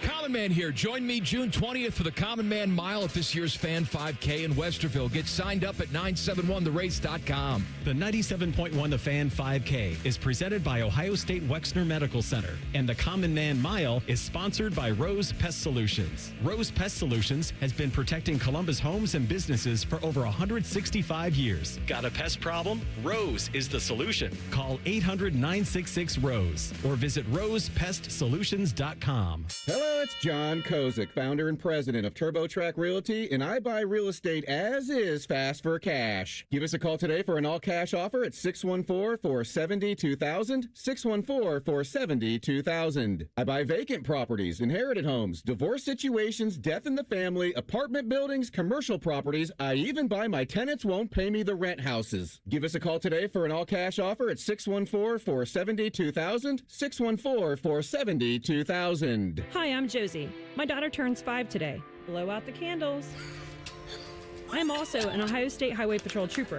When you move over and slow down, you're not only giving me room to work, you're making sure I can get home to celebrate with my daughter. Roadside workers have lives and families, but when they're on the job, they put it all on the line to protect and serve us. Let's all give them room to work. When you see flashing lights, remember, they're not just roadside workers. Thank you for moving over and slowing down. All your favorite fan shows are on YouTube, along with those fake YouTube ads like Chew This Gum and It Grows New Teeth. Experience the splendor of Bo sitting in his closet, Timmy Hall's gouty gold chains, and Matty Ice wearing a coat in 90-degree weather. It's all there. Head to YouTube and subscribe today. Fan weather. From the Logan AC and Heat Services Weather Center. A partly sunny day for us today with chances of showers and storms developing in the afternoon and early evening. It'll be hot, humid, and breezy with highs right around 90 degrees. And then for tonight, chances of showers and storms could develop overnight toward daybreak. Otherwise, partly cloudy and breezy with lows in the 70s. For The Fan, I'm meteorologist Meredith Garfolo with the 10 Weather Impact Forecast. Bobby Carpenter demands that you watch Morning Juice on YouTube. If you don't, Tito will move into your house. Live at 6 a.m. on YouTube and streaming on the Fan app. You're listening to Roastman and the Icebreaker right here on 97.1, the Fanification. Thanks, Prez. OW, huh? Absolutely. Does a lot for us. Back with Justin Zwick, Anthony Rothman, TLC at the Switches today. Ben Axelrod will take you up to Cleveland, front office sports talk. Browns camp. We'll do a little bit with Deshaun Watson now. Part of me thinks that Browns fans were done with him a while ago, and this is almost like, do I have to invest any more emotion in this guy? But they will if he looks good, and it's about winning games, even though this year may be more about tanking games than winning. Who knows? Not that Monken wants to lose games on purpose, but he may be set up that way for the rebuild and then all the draft picks and building around Jared Verse on defense and clearly trying to find out whether you have a quarterback because next year's draft could be very good. Jay-Z, and they want to make sure, and that's why I think both quarterbacks are going to play this year because they're not going to have enough wins where I think you're going to have to ride a quarterback to say, hey, things are going great. we can't bench this guy. We're all of a sudden we're challenging in the North. I don't sense that's going to happen. So I guess who starts to me is somewhat irrelevant, but I want to get your opinion on that. How important is it for either one of these guys, if I truly believe they'll both play, and that may be just me, put yourself into this. Like both these guys, you have a young quarterback whose growth may get stunted if he doesn't play, which is Shedeur. You have another guy who they traded the world for and gave millions and millions of dollars to, and they feel like if they could recoup that and get even a lesser version of the one they thought they traded for, then we've got found money. And so I don't know what their philosophy is on that, but you tell me, does it matter who starts? Gosh, that's a tough question. You just don't know who you're going to get out of Deshaun Watson. I'll tell you this much. If he can come out and just give us a little bit of something that he had back in the day, I'm all for it. I mean, we've paid the guy a ton of money. Why not go ahead and try and get something out of him, even though the thing about the Browns is I don't think they're that bad. I think they have talent throughout the field. I think the quarterback has just been that one position. Offensive line, they've had troubles with injuries and everything. We can't keep an offensive line throughout a season. That's all revamped this year. We got some young guys. I think the Browns could be a pretty good football team if they have somebody at the helm that can just deliver the ball to an open guy and make the right decisions. I don't know which one of those guys it is. Shedeur, I thought he was the best quarterback we had last year when he got his chance to go in there. Now, yes, he made some silly plays, but that's going to happen as a rookie, and especially somebody who did that in college. I mean, that's who he is. He wants to just hold on to things and try and make that big play, and he's going to take a big sack every now and then. But him learning from Deshaun and actually getting more reps this year, it seems like the last week, a lot of good things have come out about him and the way he's kind of progressed. I don't know that Monken is a guy who is going to tank. I think he's an old school football coach and he just wants to come out. I mean, they may not be very good, but I don't think he's going to put Shedeur out there if he's not ready to go, just to lose a game, just to try and get somebody for the next year or have a higher draft pick. I think this team is unfortunately going to be a close to 500 team, and we're going to have a draft pick in the 15 in the teens. 500, that may be close to. I mean, there's going to be one or two games I made a bet, unfortunately, before the Garrett trade. I thought they'd win 6, and that didn't feel too good after the Garrett trade. And now you're telling me that maybe they go 8-9. The Garrett trade, maybe they got 2 wins to play with. We got some young guys coming. I mean, we got a good guy back. I mean, in Jared Verse, I think he's going to be. Look at the numbers between him and Miles in their first 2 years. They're pretty comparable. I mean, Miles had more sacks, but he had more tackles for loss, and you can look at those numbers however you want. I think we have a good young team up that way. TLC, I got a guy here. Yeah, I mean, who says I may win this bet. Most people are like, you are screwed. Yeah, no, I don't think you are. Okay, their over/under is 5.5. Yeah. I know you're a fan of the schedule. You like schedule's not bad. You like last place schedules. I do. So you have that going for you. I like the fact that they travel the least of any team in the NFL. Mm-hmm. Now, what happens with them if Deshaun plays well this year, though? He plays so many road games in the first half. You let him walk. If I could just, well, okay. You let him walk? That's the PTSD. So that's the question. And that's what I've been saying for 2 months, which is it seems counterintuitive that you're going to play a guy who you may have to pay again. Now, I guess if he's good enough, he's only 30. If he stays healthy and he gets through this season and they win whatever, 6, 7, 8, whatever it is, 5, but it's not his fault and he looks like there's something there, then I just feel like, are you going to be able to see enough this year to tell you that reinvesting in this guy $40, $50 million a year after what you've paid, you may just feel like it's best for both to go their separate ways. And that would maybe stunt a year of evolution and growth for Shedeur. But then I've kind of walked it back only because I think Shedeur is going to play. Like, I don't think if they turn the reins over to Deshaun to start the year, even if he plays okay, I just don't think he keeps it for 17 games. I don't know if he stays healthy for 17 Yeah, games. And that's the thing. He's talked about, I'm sure you may have the clip, but he's like, he hurt his shoulder in like week 3 of like 2023 or something like that. And he just had, he had surgery on that. He had the 2 Achilles. He's feeling the most healthy he has in a few years. Played 19 games in over 4 years. Yeah, I mean, that's I'm a sample size guy, though. So there's almost nothing that he can do this year where if you just look at the entire scope of just how he has played under this contract, it would feel too conveniently timed for me if he plays really well this year. It's almost like anything can happen once. I wouldn't be confident if I were a Browns fan. Even if Deshaun lights the world on fire this year, I wouldn't be the one who would want to find out if that was just lightning in a bottle or if that's actually sustainable. I'd let somebody else take that gamble. Now, that's tough because depends how he looks. Then you just be letting a starting quarterback walk, but just large sample size the past 3 or 4 years, by and large, has not been kind to the Browns in terms of Deshaun Watson. So I'd have major trepidation. Even if he looks good, I would be extremely hesitant to sign up for round 2. So you would just want to play Shedeur the whole season, just see how it goes? No, well. How about if he looks good enough to trade him? Whoever's better. How about if Deshaun looks good enough and then you trade him? Hey, you know what? The way that you boost his stock, you got to play him. That's right. You got to play him to trade him. So, what did he have to say? What's your best soundbite? Did he talk about his health? Did he talk about the future? Yeah. I do know that when Haslam said before about already admitting defeat, we swung and missed. Like maybe that lit a fire under him.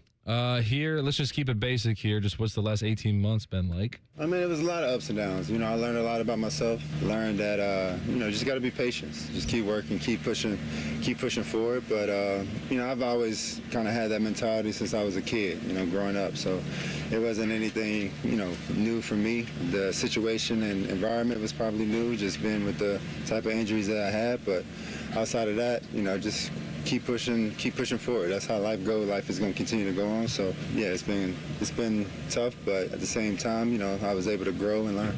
It's tough to cut bait. It is. You've sunk $230 million in him. Yeah, but this is also a guy who could just be like, does he have to play this year? I mean, he's made a ton of money, right? I mean, you have 2 Achilles surgeries coming off of. I mean, I guess I'll give him credit for wanting, right? Yeah, right. For wanting to and feeling like he wants to be a competitor. And he's got to have the leg up just because he's been around the league a lot longer. I mean, he's been into the Pro Bowl. He's done all that stuff.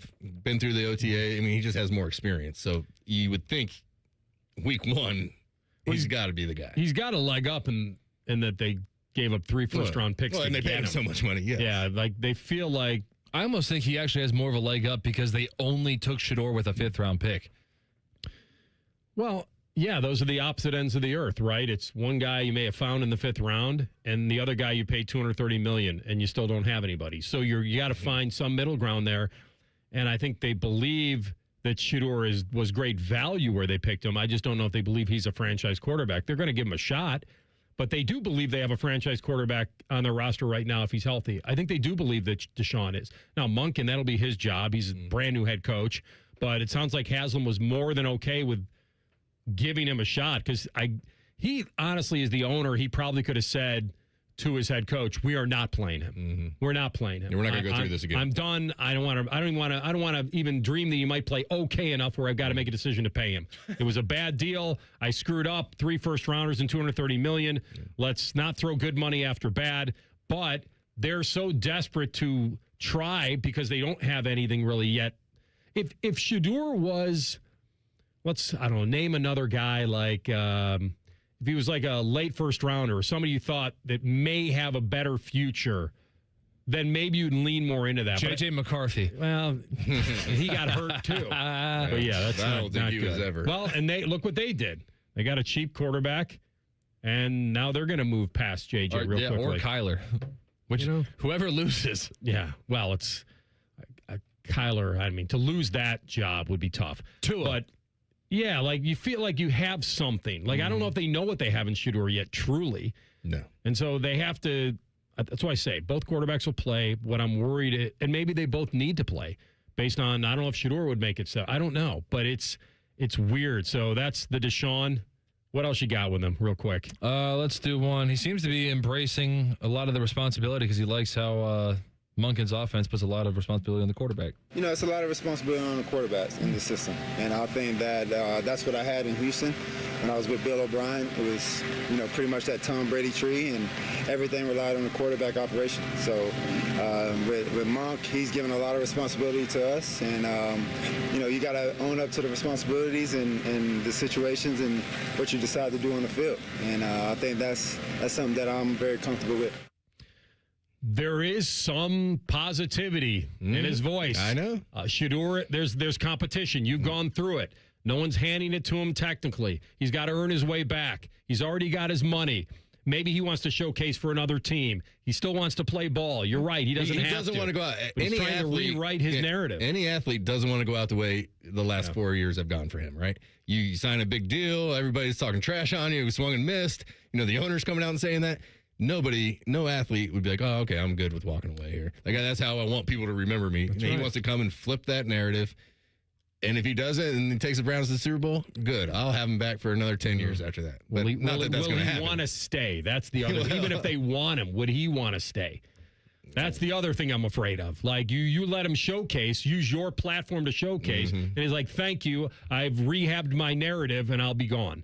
All right, we'll come back with Ben Axelrod in 2 minutes, get his opinion on it. Rothman and Ice and the Fan. Hey, what's up? It's T-Bone for Window Nation. If your air conditioner never seems to turn off, worn-out windows could be the culprit. Broken seals and old frames let your cool air escape, and with summer just getting started, it's only going to get hotter. Upgrade your house's windows now during Window Nation's Buy 4, Get 4 free sale. Imagine replacing all your windows and getting half of them for free. Plus, you could even get them with no money down and no monthly payment or interest for 2 years. Built with top-quality materials, insulated glass, and precision seals, Window Nation's windows fit perfectly and lock in the air. Upgrade today and your home will stay cooler this summer and warmer in the winter. Plus, your home stays comfortable year-round, and you could even see lower energy bills the first month. They're so good, Window Nation offers a lifetime warranty, and they're rated A+ by the Better Business Bureau.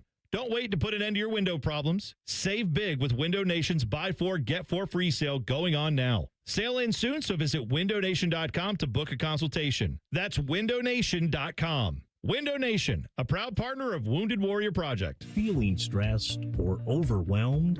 Not sure how to get the mental health help you need? We've got your back. Call the Mental Health Insurance Assistance Office at 855-438-6442. We'll help you figure out what mental health benefits may be in your health plan. No more confusion, just the support you deserve. Call the Mental Health Insurance Assistance Office at 855-438-6442. Scotty Vegas here, and my wife caught me in the garage just staring at my beautiful new Bronco from Krieger Ford. I mean, I'm in love. The buying process at Krieger Ford was amazing. Quick, no pressure, fun, in and out so fast I couldn't believe it. I was prepared to spend all day looking at cars. Instead, I got my shiny new red Bronco out of the showroom in no time. If you're looking for a new car for the summer, visit Krieger Ford on Morse Road. Krieger Ford is my winning bet. Visit KriegerFord.com today. Rothman and Ice is sponsored by your local Pella Window and Door showroom on Gemini Parkway. The Fan, Ohio sports destination. Dog friendly. And if you ain't down with that, this is Rothman and Ice. Always some drama in Cleveland. So far, so good. Deshaun is healthy. He's had a pretty good report from the media as far as the way he's throwing the football. There's been no real noise around Shedeur. No infighting. But the competition is here. And Ben Axelrod from Front Office Sports, nice enough to join us now. My man, it's good to have you. How you been? Oh, I thought you had him. I'm sorry. When you have him, I'll ask him how he's been. I think he'll have a good handle on this. You know where I want to get? I want to get his opinion as a Browns fan, because I know he is, on whether he'd be just done with Deshaun or whether there's enough interest and intrigue that, you know what, you got to let this play out. Because I think if we put out a poll and we only had diehard Browns fans answering, would they say they're done with him? I think it would be a high percentage of we're done with him. Move on. Yeah. Don't play him. I wish he was even off the route. I wish we didn't even have the choice to play him. I think people are, they're so in their feelings about how it's gone. $230 million guaranteed, and just the way it went, that they're just ready to be done with that and move on to the next dumpster fire that we have as a quarterback. Well, they don't think they have a dumpster fire to do right now. But the one thing I would tell them about Deshaun Watson, he's told us already, is that the guy has been healthy in 3 years. Yeah. And he feels he is. Now, whether he can stay healthy is anybody's guess. But Achilles surgery is, that never happened. That's one thing that I'm scared of happening. I don't know how you come back from that. Aaron Rodgers did it as an older guy, but Cousins, yeah, I guess is doing it. But yeah, we'll see. Is he going to be the same explosive guy that maybe he was when he was 25? He's in the final year of his current deal. Ben Axelrod. This one's a tough one for me because a couple months ago I was like, don't even showcase him. It's counterproductive. You've got a young quarterback in Shedeur. You want to see if you've got what it takes, especially before the 27 draft. Best case scenario, I guess, is that Deshaun looks good on an average team, and then you have to make the decision to throw massive money to keep him, and he may not even want to stay. Maybe he wants to try to go somewhere else.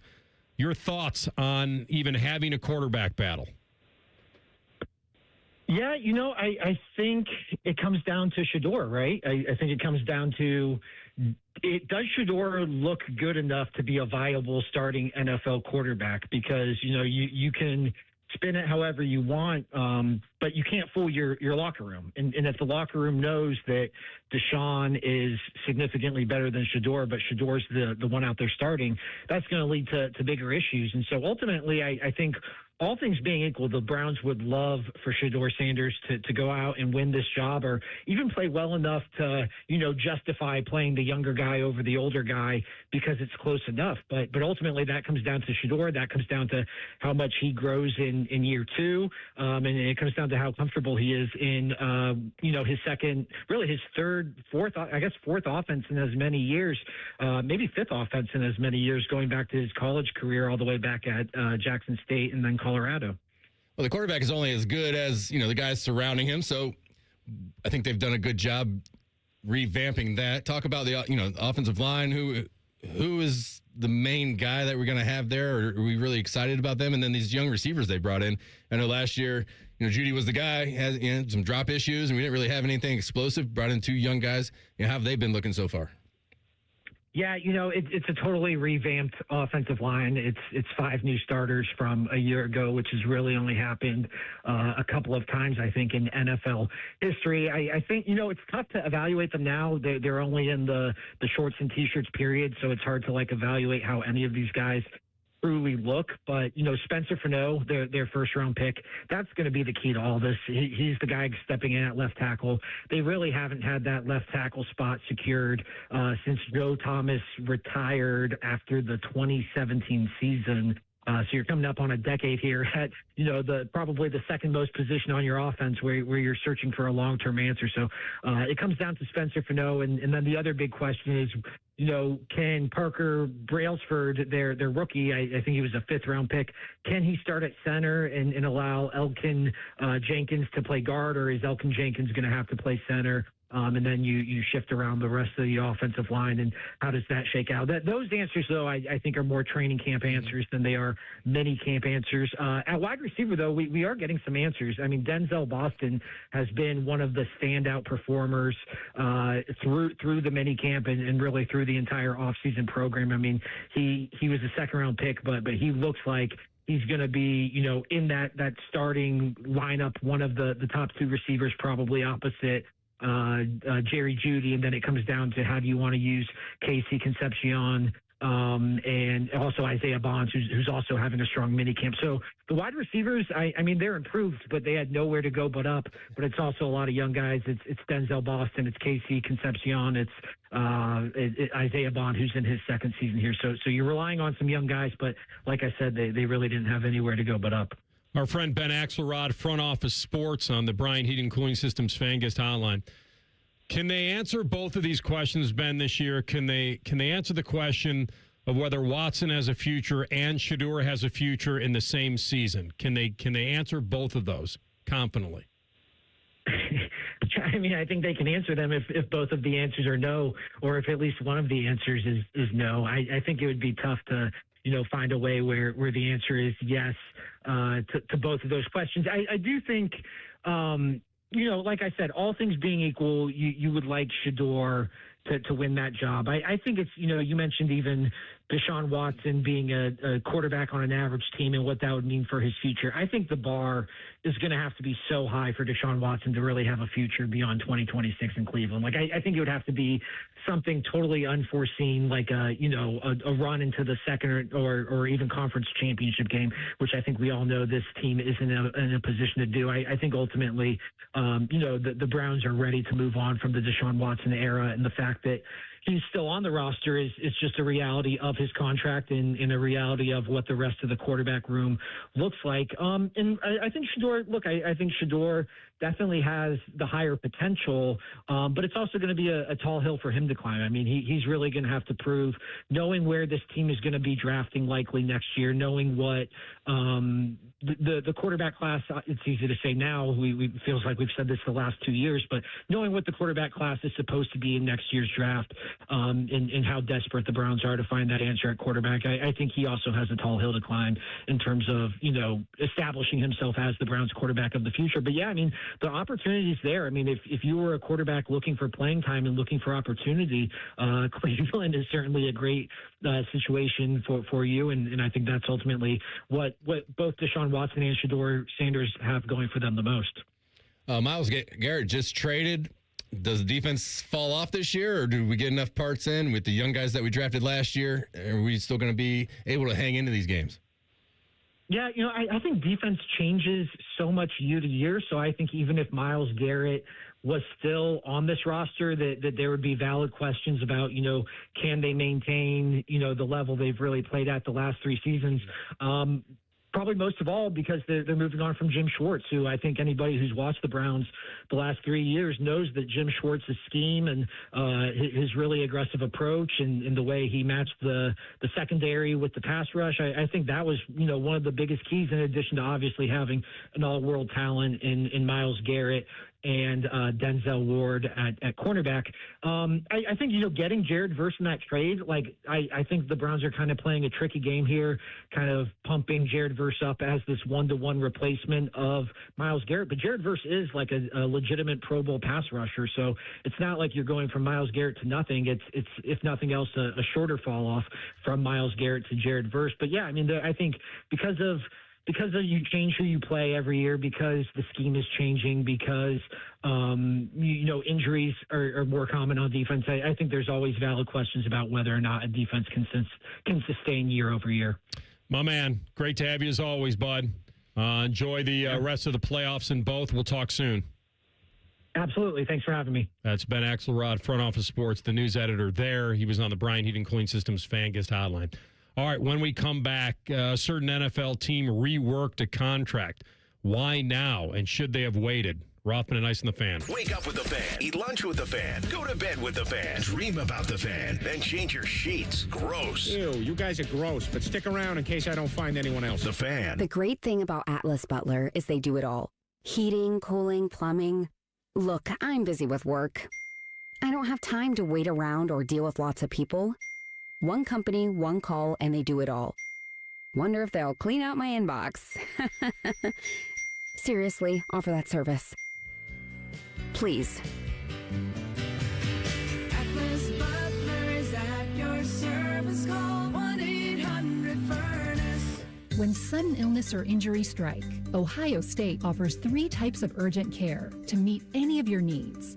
From traditional urgent care to our specialized orthopedic urgent care for activity-related injuries and advanced urgent care for more serious injury and illness.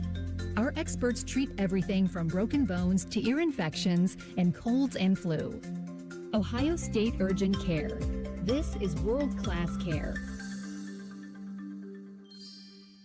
If you have been in a car accident in the past and have settled your case, I may have some good news. Some unethical lawyers have people known as runners who come directly to your hospital room or home and solicit your case. It's a disbarable offense. Anyone that would hire these scumbags needs to have their heads examined. I'm John Morgan of Morgan & Morgan. Now for the good news. If this happened to you, we will sue these lowlifes and fight to get all your fees back. And then look and see if these bottom feeders also malpractice your case and sue them for that too. You have nothing to lose and everything to gain. Visit forthepeople.com for a free consultation or call Pound Law on your cell, pound 529. If someone does this to you, call the Bar Association and report them. Let's fight these bums. Morgan & Morgan, forthepeople.com. Injured? Dial Pound Law. Morgan & Morgan, Ohio office located at 600 Vine Street, Cincinnati. Prior results do not guarantee a similar outcome.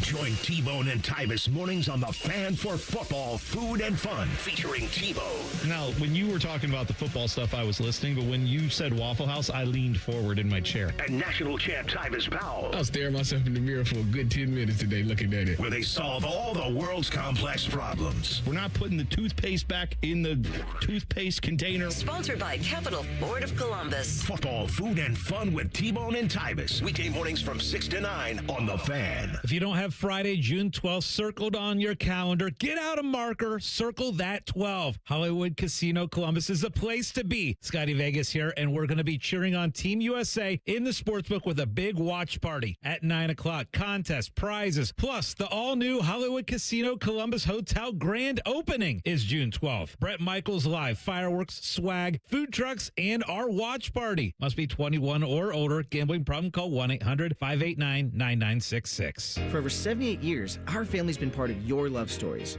At Diamond Seller, we offer bigger diamonds, better prices, and timeless designs for every chapter of your life.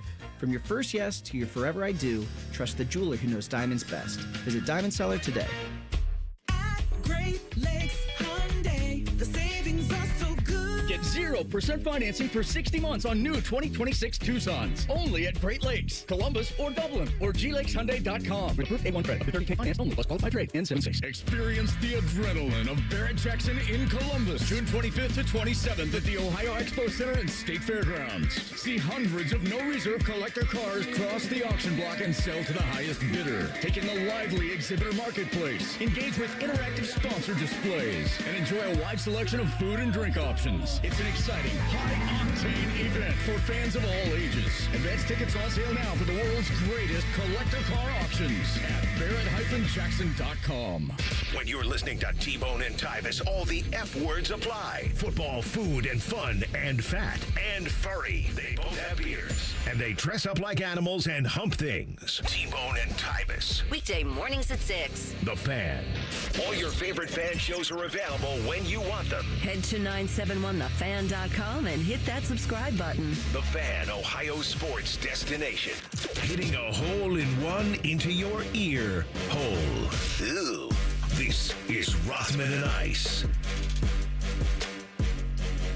All right, so I guess if some guy was going to get it, this is the guy to get it. Although he is coming off an injury, an ACL. I'm not his doctor. They know. No one would reinvest if something was that serious, and guys have bounced back from serious injuries. And Mahomes should be able to do the same, or they wouldn't have given him this money. This isn't reward money. This is not because he's given him a few Lombardis. This is because they think he's got a great future. They reworked the deal. The contract extension is now valued at over, $500 million. And he's going to make, $64 million a year. And he's arguably the best quarterback of his era. So that's where the argument probably starts and ends, which is that no one's questioning the talent. I think the only thing we're asking is, will this money pay off? Or why now? Yeah, and why now? Yeah. Right? Because he's got the knee, and you'd think you'd wait. So the restructured deal. So let's go back a second. He tore his ACL at the age of 30. They've now added 2 more years to the contract.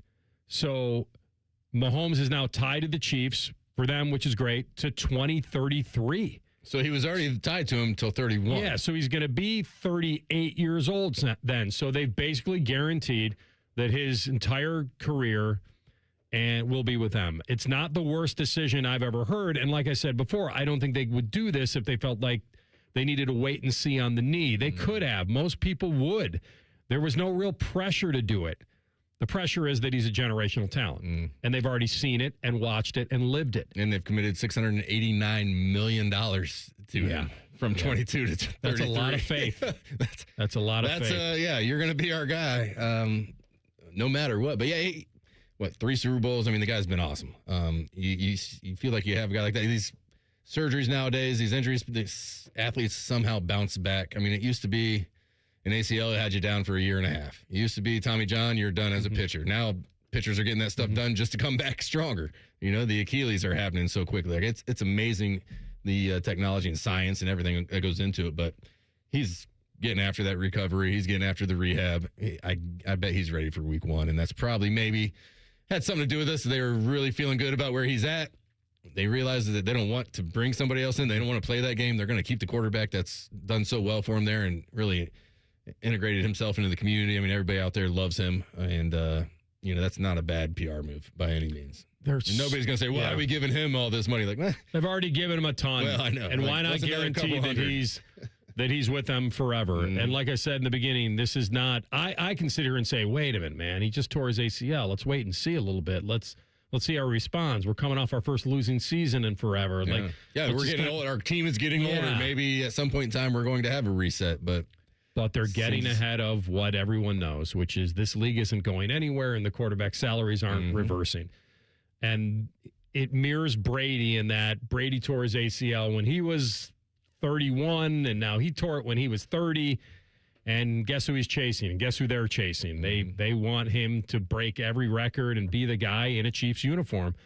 And that's kind of where we are. I was a little surprised when I saw it, but I've never seen anybody start their career like this. Like, it's been in NFL history. I mean, I'm looking at through his first 6 years, he's had 2 MVPs and 3 Super Bowl rings and 3 Super Bowl MVPs. Like, there's no way you're doing better than that. Like, so and that was within his first 6 years. That's in the league. right. So if I'm confident that his knee's okay, now his numbers have dropped. Like, the level of their offense has dropped. But, they've gotten older. Kelsey is older. Tyreek goes was away. gone. He loses Rashee Rice to injury and other stuff. But so from Mahomes' I believe first the injury report said knee/jail. Yes. Which came first? He's rehabbing his knee in jail. In jail, yeah. Good, perhaps. Good PT there. Right. They've got a great PT unit there. In the yard. Yeah, he's not flying out to California for the doctor. He's going to the state pen. Our doctors fly to him. He's that good. So from his first season as a starter to his 5th, he's averaged 1 million yards and passer rating of well over 100. The Chiefs, and here's its team. So the Chiefs were 63-16 in his starts those seasons. So in the 3 seasons since then, it's kind of, there's a pretty big difference. Like, he was averaging 4,800 yards and 38 touchdowns. And since then, he's averaging 3,900 yards and 25 touchdowns. His rating came down. The record's still pretty good, but it's a pretty big difference in his numbers. But as you just talked about, the cast around him has changed. It's getting older. It's going away. Tyreek Hill was traded. Travis Kelce has aged. And there's nobody else he can rely upon. Yeah. Not right now. And it's a lot easier for a team to go out and find those guys as opposed to going out and finding that quarterback, though. You know what I'm saying? Like, they can get younger receivers or, younger tight ends and kind of be younger around him. But knowing that they have a guy back there who's done it at a high clip for a long time, go ahead and lock him up because, like you said, that number's just going to keep getting higher. And they are. And if you're following the Brady model, it's that he's good enough to make guys around him great. Brady didn't have a million dudes that were that way. He had some very reliable guys. He had Moss, but it's not. He had Moss for what? A year? That's it. He was doing that with just guys you didn't really even know. That's right. Yeah. So if the Chiefs, and really they're fighting, when you've gotten a taste of the dynasty talk, like, you never want to go back again. It's like flying first class, right? Like, they never want to go back to coach. Flying private. Yes. They don't want to go back to So his numbers stay good. They don't maybe have to be all world. And nobody will know down the road. The key number is that he'll be 38 by the end of the 2033 season. That deal will expire then, and he'll retire. And who knows, maybe he'd even retire before then. But he's made a lot of history, and the latest is his money. Yeah. First guy ever over $500 million, and now we get to watch and see if he's going to be the man again. But if you are going to have any confidence in predicting his future, the only thing you'd look at two things. You'd look at the past, and the past is incredible. Now, he's only getting older, and he's only going to, that knee may not, we'll see if it holds up. Hopefully, and he's a guy who likes to run around and make some stuff happen, so maybe that slows him down just a tick, but also he's got the experience. He's got a great arm. He can sit in the pocket and do that sort of thing. That was just a big part of his game, just being able to move and have that mobility. So we'll see how he comes back from that. He's still a young pup, 30 years old, and I think he'll bounce back just fine. The extension is also to kind of spread his cap hit out over the extra years. So over the years, some accounting was being done there. Yeah, they've shuffled his contract around to make the cap room to, as you say, sign players. That's how you do it. He can't do it all by himself. So yeah, that was the whole thing with Brady back in the day, right? Like he always kind of took less and wanted a good team around him. Well, that's what it takes. Great quarterbacks want. and they're smart enough to realize, like, if my offensive line isn't very good, I'm not going to be very good. Well, last I checked, Patrick Mahomes is also making a little money off the field. I believe. I've seen him on TV once or twice. So he's doing all right there. But a record-breaking contract. He co-owns a baseball team or anything like that. Oh, is he? Yeah, he's got. Is he one of those guys? He's got minority stake in the Royals and every other Kansas City sports team. Whatever he wants in Kansas City. Yeah. It's the toy. It's the sports guy's toy. Outside of the cars and the clothes and the jewelry and the homes and all that vacations. It's going to be a part of a sports team, right? All right, we're going to come back, top of the hour. We'll deep dive. Sorsby's coach and apparently his AD are all in. Should they be? We'll talk about it next. Rothman and Ice on the Fan. We've been your Jackets flagship station since day one. All the goals, all the action, all the memories. Your home for the Columbus Blue Jackets, the Fan, Ohio sports destination. Nothing feels better on a hot summer day than coming home to a nice air-conditioned house. If your AC is on the fritz, don't sweat it. Call the pros at the Waterworks Heating and Cooling. We service all makes and models and can provide great savings on a Lennox home comfort system that delivers that perfect feeling. The Waterworks Heating and Cooling Services. Call us at 614-232-2222 and schedule fast service today. The Waterworks. Better care, better value, better results. Dip it, dunk it, smother it. It's queso gone wild at Hothead Burritos. Try our new loaded potatoes covered in queso and topped off with hardwood smoked bacon, burritos, bowls, nachos, and more. Hothead Burritos. Get up and get you some queso. Say goodbye to car care headaches with Carvenience from Hinderer Motor Company. This is Justin Hinderer. For only $49, we'll pick up your vehicle, leave you with a rental, and return it fully serviced and spotless. No more juggling your schedule or wasting hours at the shop. Carvenience lets you focus on what matters while we take care of all the rest, making life easier. Schedule your service today at HindererMotorCompany.com.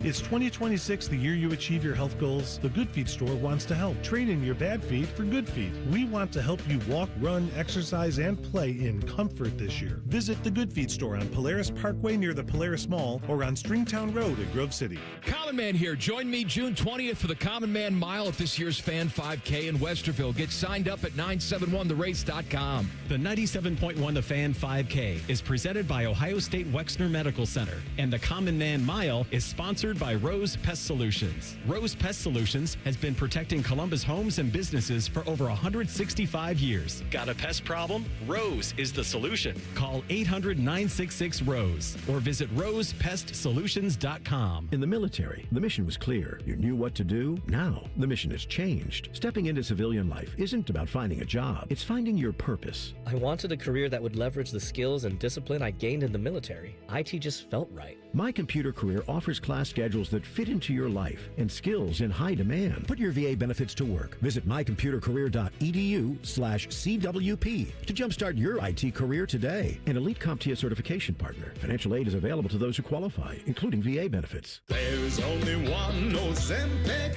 Hello, I'm Ozempic, and I'm other GLP-1s, kind of like him. Ozempic, you redid your jingle? Ah, thanks for noticing. Catchy, right? No. Okay, then. Well, ask your doctor about which FDA-approved uses of me, the Ozempic pen, may be right for you. Call 1-833-OZEMPIC or visit Ozempic.com to view the medication guide and learn more about Ozempic semaglutide injection, 2 milligrams. Only Novo Nordisk makes FDA-approved Ozempic. There's only one Ozempic. I told you it was catchy. I'm Meredith Garfalo, meteorologist at 10 TV News This Morning, and I'm an Ohio girl. I love golf, aerospace, and all things Ohio sports. For nearly 20 years, I've studied the patterns that shape our days, from winter wonders on the south side to dangerous storms along the I-71 corridor. When the weather changes, you'll be the first to know, because you need a forecast that moves as fast as you do. Make the move to 10 TV News this morning, weekdays from 5 to 9, anywhere you watch. Not everybody's cut out for this kind of work. At Newman Roofing, we look for people who care about the details. The kind of people who show up early, work hard, and take real pride in what they build. Because to us, your home isn't just another job site or paycheck, it's your peace of mind. That's why our crews aren't just trained, they're invested. In their craftsmanship, in their communication, in their customers. At Newman Roofing, we don't believe in cutting corners to save a buck. We believe in doing the work the right way, with quality materials, experienced professionals, and a level of care you can actually feel.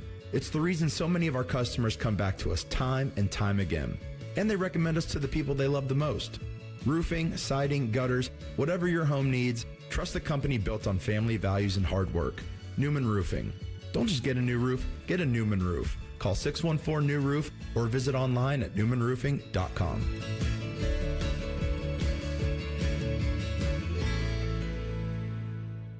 High energy bills? Your HVAC system could be the reason. Save up to $2,000 on a new HVAC system with Columbus Worthington Air. Smart homeowners know an old air conditioner can cost you more every month. Don't let it drain your wallet. Upgrade to efficient, reliable comfort with payment options that fit your budget. Backed by our exceptional service guarantee. Columbus Worthington Air and Bryant Heating and Cooling. Whatever it takes. Visit cwaohio.com/radio for details, terms, and conditions. License number 47543.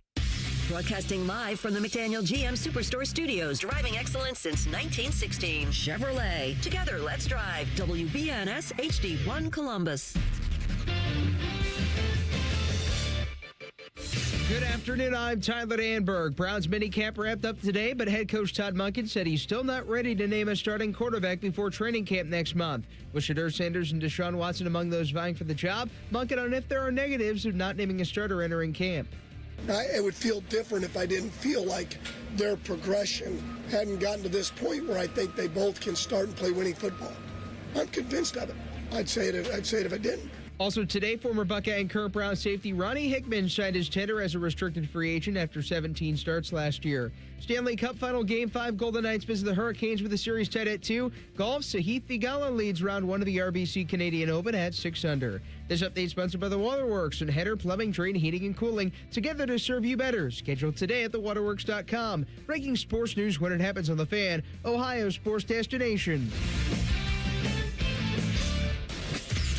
Most shows just skim the surface, but Rothman and Ice feel like the biggest story of the day deserves a closer look. It's time for a deeper dive. Sponsored by Orthopedic One, Central Ohio's most trusted orthopedic practice. Find a physician or location near you at orthopedic1.com. All right, final hour of the program. Gold Jacket Thursday at 2:30. Andre Tippett, the LT of the AFC, wore the same number, played on a bad Patriots team until they got good in the mid-'80s, got all the way to the Super Bowl against the Bears, and played at Iowa. I think his career kind of mimicked his college to pro. Like, Iowa was horrible when he got there. Hayden Fry comes in. They wound up getting to a Rose Bowl, and then he gets drafted by a Patriots team that sucks. They get better with him and make a run to a Super Bowl, but he played his entire career in New England, and he is just an awesome guy, and he's back in Canton this weekend. You'll be able to meet and greet with him on Saturday at the Hall. If you haven't been up there, this would be a time to go, but Big Andre will be on the show at 2:30, so we'll talk to him then. The Brendan Sorsby saga is a one-way street. It really is. There's the fan reaction in every other school in the country and every other coach and AD that says this is ridiculous. This is the one that's going to bring us all down. We can't stand for this. We have to do something about it. And then there's Texas Tech, which is, we're standing by our guy. He has an addiction. We don't want to see him fall through the cracks of society. We want to back our guy like any other team would do, and like any other coach would do, and any other program would do when they've had guys that were in trouble. They circumvented things to make sure the guy didn't just get cast off. That's the card they're playing, and it's just not being dealt correctly. It isn't. And it's not like Tech sued the NCAA. They didn't. They're just backing their guy. So the NCAA said, no, we can't. He wagered on college sports, even though he didn't directly impact the games. And then he goes to court and gets a temporary injunction by a favorable judge, perhaps, and it makes him eligible to play for now. But I think what their goal is, Jay-Z, is to push this thing as far back after the season as possible, get this trial in February, then maybe everybody drops everything when it's all done. And the only thing Tech would have to deal with is maybe the cleanup in aisle 5 after they come in and swoop in and say, okay, he was ineligible and all your wins go away, but then the money everything will be bought and paid for. And do they really go away? You know, like we still watched the games and we still saw what happened on the field. I think they're just going to be so vilified if they do play him and they have success. I mean, I think every team is just going to be bad. I don't understand the way you how say this... that. So you're saying, if I read you correctly, you're thinking like the Tech's going to look at a place that kind of sold their soul for wins, like a lot of programs do. And that's the new world we live in, right? Because, I mean, why do we want to go to 24 teams in the playoffs? So coaches can say, oh, we made the playoff. You can't fire me. You know, I should get an extension. I mean, it's all about self-preservation almost nowadays, you know, for these colleges. And we were in the Wild Wild West. If this goes through, to me, like, we are so far gone past that. I mean, in the statement I was just reading to my colleagues, I understand the frustration. The situation is hard. It is new. It's not new. People who have bet on games have been deemed ineligible and they cannot play anymore. Like, maybe the judge coming out saying, yeah, he is eligible is new, but it I don't know. I mean, there's nobody in America that before this would have happened, or I can't imagine the Texas Tech coach, unless they knew about it. If you'd asked him before this all came out, hey, if you had a guy betting on games, would you play him once it found out? He'd probably say, no, that's not allowed. Yeah, I don't think his answer would have been, well, did he play in those games? Yeah, exactly. Like, did he murder somebody? I don't think that would be No, I don't think so either. And, you know, I almost think like Texas Tech got put in a tough spot because maybe they didn't think the courts were going to go the way the courts went after the NCAA came out and, you know, made him ineligible. And now they're like, oh, like maybe they thought he was going through that process to get to the supplemental draft. And then like, now supplemental draft doesn't happen very often. Like, no, it doesn't. But I think they were trying to push that to try and get to, like, all right, you're going to be ineligible. Go ahead and go to that. That takes it off our plate. We don't have to make a decision. And then the judge comes back and says, no, he's good to go. I think now they have to make a decision. Yeah. I think they were playing the sympathy card. And I'm not trying to. That's just what happens. I don't know. At first, it was like I'm betting a few dollars on a Reds game. And I was like, okay. And then it comes out, all right, he's betting games that he's not playing in. But clearly there are levels of insider information. That goes to the integrity of the game. And who's to say he didn't have some teammate on Indiana that he went up to pregame and said, hey, 3 touchdowns today instead of 2. Everything that happens is going to be, he throws a bad pick. What's everybody going to be saying? If he throws a ball, it's like, oh, what happened here? Like, that doesn't seem right. That was a bad ball. They were playing the sympathy card about the gambling addiction. And what they thought was that, hey, we'll help him battle this addiction. But you can do that and still sit him and show him there's consequences in life. Well, they're paying him a lot of money, so either he's with them or he's not. I don't think he's like some sort of we have to keep him on the team because we feel bad for him. They're not going to pay him, you know, the NIL money if he's not playing and producing. But I think that this thing, they're just peddling that he's a recovering addict, and so they're playing the sympathy card. And they feel like he needs football to maybe climb out of this, and he needs the training and the guidance and the coaching and all that. And they call him a young man. I've sat down with this young man multiple times, and I know what he's going through. And maybe he is going through a lot. I'm not really judging the kid. I'm judging the situation, the consequences. You know, that's it. Well, there's got to be consequences. That's my thing. And I feel like we're getting away from that if you allow him to play. Because then what's that say to everybody else in college football? I'm going to start betting on games. Where are you on him when they said, who's it, Cody Campbell? He's the guy, the TLC that Ian told us about, the money guy. And he was the one that was peddling he didn't impact the integrity of a single game. Do we know that for sure? Do we know that he didn't have conversations with teammates? Did teammates know?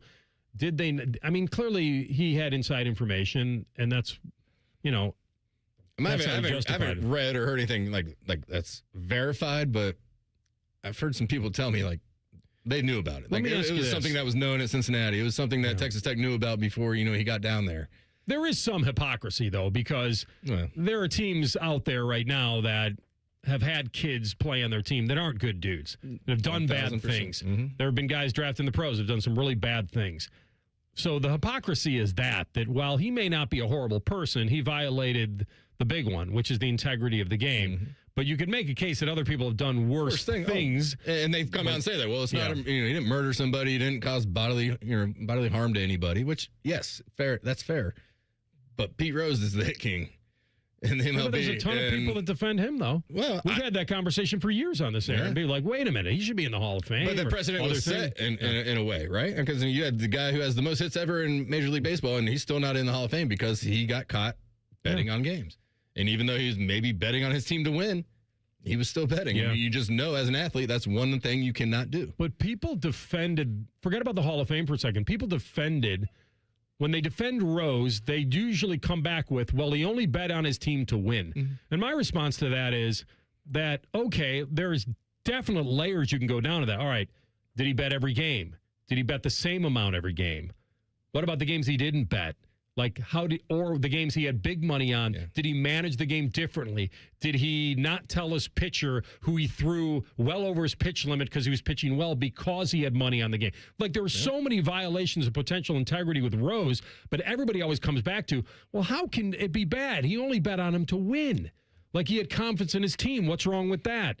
And the difference is Sorsby had zero impact on those games. He wasn't playing or coaching. Yeah, and Rose was doing both. But you just know it's something you can't do. I mean, that's why I don't have a problem like this. That's the defense of Rose. Yeah, not fair. And I don't know, and I've never defended him. I've defended him. Anyone can defend him as a player. Yeah. Like he was the greatest. And that's why it's too bad when guys gamble with their own legacy. Barry Bonds did. I know, steroid era, still a great hitter. But why'd he do it? He did it because of game in advance. Some of the best baseball going at the time. Like, guys do it to justify, and they gamble, no pun intended, with their legacy. And so it's just been that gambling, like actual gambling, has been one of those things for years and years that you just knew you're not able to do. Sometimes it depends. What? Life's a gamble. Let's take it. Thanks, Thurman. Your gold jacket was a great one. I just, there's part of me that feels like this one can't get through.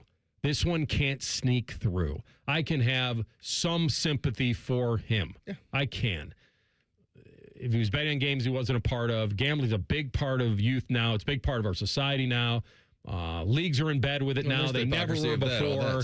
And so they've almost made their bed. Now all these players have to lie in it, and then they're cracking them over the head when it happens.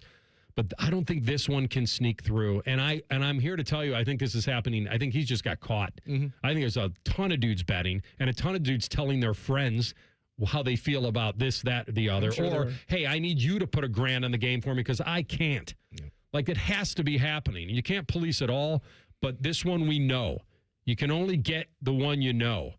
And he probably should have taken the L and slithered into the supplemental, worked on his rehab from that standpoint. Come up, you stand up, you take your accountability. Yeah. You're like, hey, I did this. I knew I shouldn't have done this. I understand what this means for my college career. Yeah. I'm going to hit the supplemental draft and hope that the NFL. When this first came out, I'm like, everybody said, oh, he's going to supplemental. I'm like, does the NFL want this kind of quarterback on their team? Somebody who just got caught betting on games? Is the NFL team going to just jump at that? They've been pretty harsh on it. You know, I mean, I know that if you're really good, they give you a long leash, you know, in the NFL or in sports in general.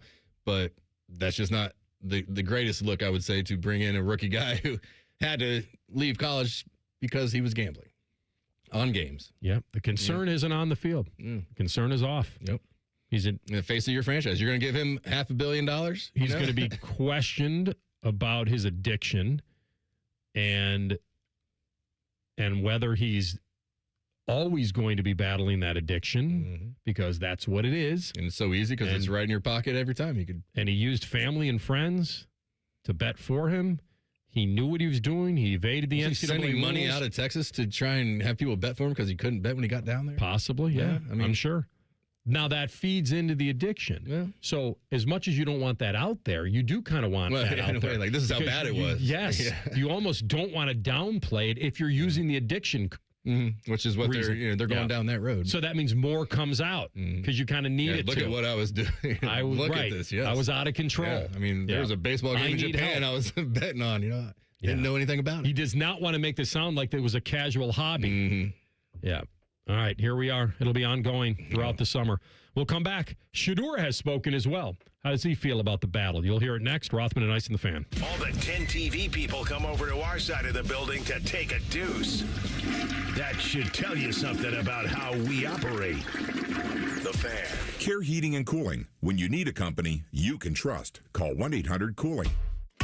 Great Lakes Hyundai. The savings are so good. Get 0% financing for 60 months on new 2026 Tucsons. Only at Great Lakes, Columbus, or Dublin, or glakeshyundai.com. With approved A1 credit. Up to 30K finance only, plus qualified trade. N76. My house has a new glow. I love my windows. Universal Windows Direct. Common Man here for Universal Windows Direct. Right now, buy 4 windows, get 4 free. And 48 months with 0% interest, same as cash. Restrictions apply. Call 614-502-5220. Like me, you'll be saying, I love my windows. I love my windows. They've got that brand new home effect.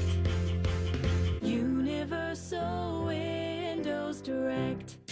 Join T-Bone and Tyvis mornings on The Fan for football, food, and fun, featuring T-Bone. Now, when you were talking about the football stuff, I was listening, but when you said Waffle House, I leaned forward in my chair. And national champ Tyvis Powell. I was staring myself in the mirror for a good 10 minutes today looking at it. Where they solve all the world's complex problems. We're not putting the toothpaste back in the toothpaste container. Sponsored by Capital Ford of Columbus. Football, food, and fun with T-Bone and Tyvis. Weekday mornings from 6 to 9 on The Fan.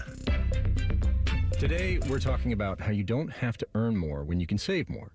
Okay, so you brought me this stat. T-Mobile customers had the lowest wireless bills versus Verizon and AT&T over the past 5 years. That seems surprising. Yeah, when I first heard it, I thought, okay. But when the experts at HarrisX broke it down, it was true for millions of families. They have a 5-year price guarantee on experience plans and America's Best Network, plus lower bills. I'm not hearing any sacrifice here. Which is what people need right now. Reliability, predictability. Affordable wireless service isn't a perk. It's a difference. And listeners, if you don't believe me, you can check it out at tmobile.com/switch. Best mobile network based on analysis by Ookla Speed Test Intelligence Data 2H 2025. Price guarantee on talk, text, and data. Exclusions like taxes and fees apply. Based on HarrisX billing snapshots from Q3 21 to Q4 25 compared to average AT&T and Verizon bills. Comparison excludes discounts, credits, and optional charges. For more details, see harrisx.com/T-Mobile-bills. Need a new ride before summer hits full speed? Head to Germain Honda of Dublin, where the Honda SUV lineup is ready for your next adventure. Choose from the versatile Honda HR-V or the always popular Honda CR-V with a great selection of gas-powered models available right now. Plus, well-qualified buyers can take advantage of some of Honda's best lease offers of the year. Whether you're commuting across Columbus or planning a weekend road trip, there's a Honda SUV built for the journey. Visit Germain Honda of Dublin on Sawmill Road or shop online at germainhondaofdublin.com. Now is a great time to schedule a back-to-school dental appointment. Dr. Kyle Bogan, president of the Ohio Dental Association, is here to tell us more. Your child's teeth and gums need the right food, nutrition, and vitamins to grow strong and stay healthy. Help them maintain good oral health by brushing every morning and night, flossing, visiting the dentist twice a year, and developing good eating habits. As kids head back to school, it's important to know that foods and drinks high in sugar, acidity, and other cavity-promoting substances are often low in nutritional value and have the potential to create plaque capable of damaging tooth enamel. A back-to-school dental appointment can diagnose any potential problems and improve your child's oral health. Ohio Dental Association member dentists are located throughout the state, are dedicated to providing the highest quality dental care, are bound by the highest ethical standards, and obtain superior ongoing education and training. Ask if your dentist is a member of the Ohio Dental Association so you know you're being treated by the very best. To find an ODA dentist in your area, visit oda.org. In the old days when people lived to be 40, you only had one option for listening to your favorite show. But now, ooh, baby, radio, podcast, the Fan app, and YouTube, ooh, just to name a few, live or on demand. You have no excuses. The Fan. Fan weather. From the Logan AC and Heat Services Weather Center. A partly sunny day for us today with chances of showers and storms developing in the afternoon and early evening. It'll be hot, humid, and breezy with highs right around 90 degrees. And then for tonight, chances of showers and storms could develop overnight toward daybreak. Otherwise, partly cloudy and breezy with lows in the 70s. For The Fan, I'm meteorologist Meredith Garfolo with the 10 Weather Impact Forecast. Just when you thought afternoons couldn't get any dumber. You fellas been doing a bit of boozing, have you? Common Man and Tinny. Weekdays from 3 to 6. Your home for dumb. The Fan. Rothman and Ice present Pre-Snap Reads. Sponsored by Dr. Mark Levy. If you're snoring and not sleeping, call Dr. Mark Levy today at 1-800-MORE-SLEEP. All right, so anyone can latch on to anything. And I believe what's happening in Cleveland is they want one thing to happen here, I believe. Most people do. They want Deshaun being healthy to actually motivate Shedeur to be the guy. Like, all right, we know you got swagger. We know you believe in yourself. We know you're probably fitting yourself for a gold jacket.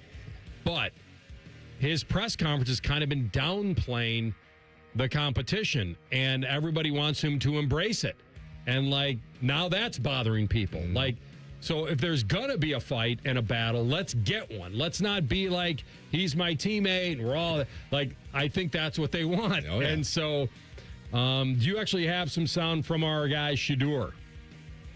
Yeah, we do. All right. Here's him talking about the preparation for the battle.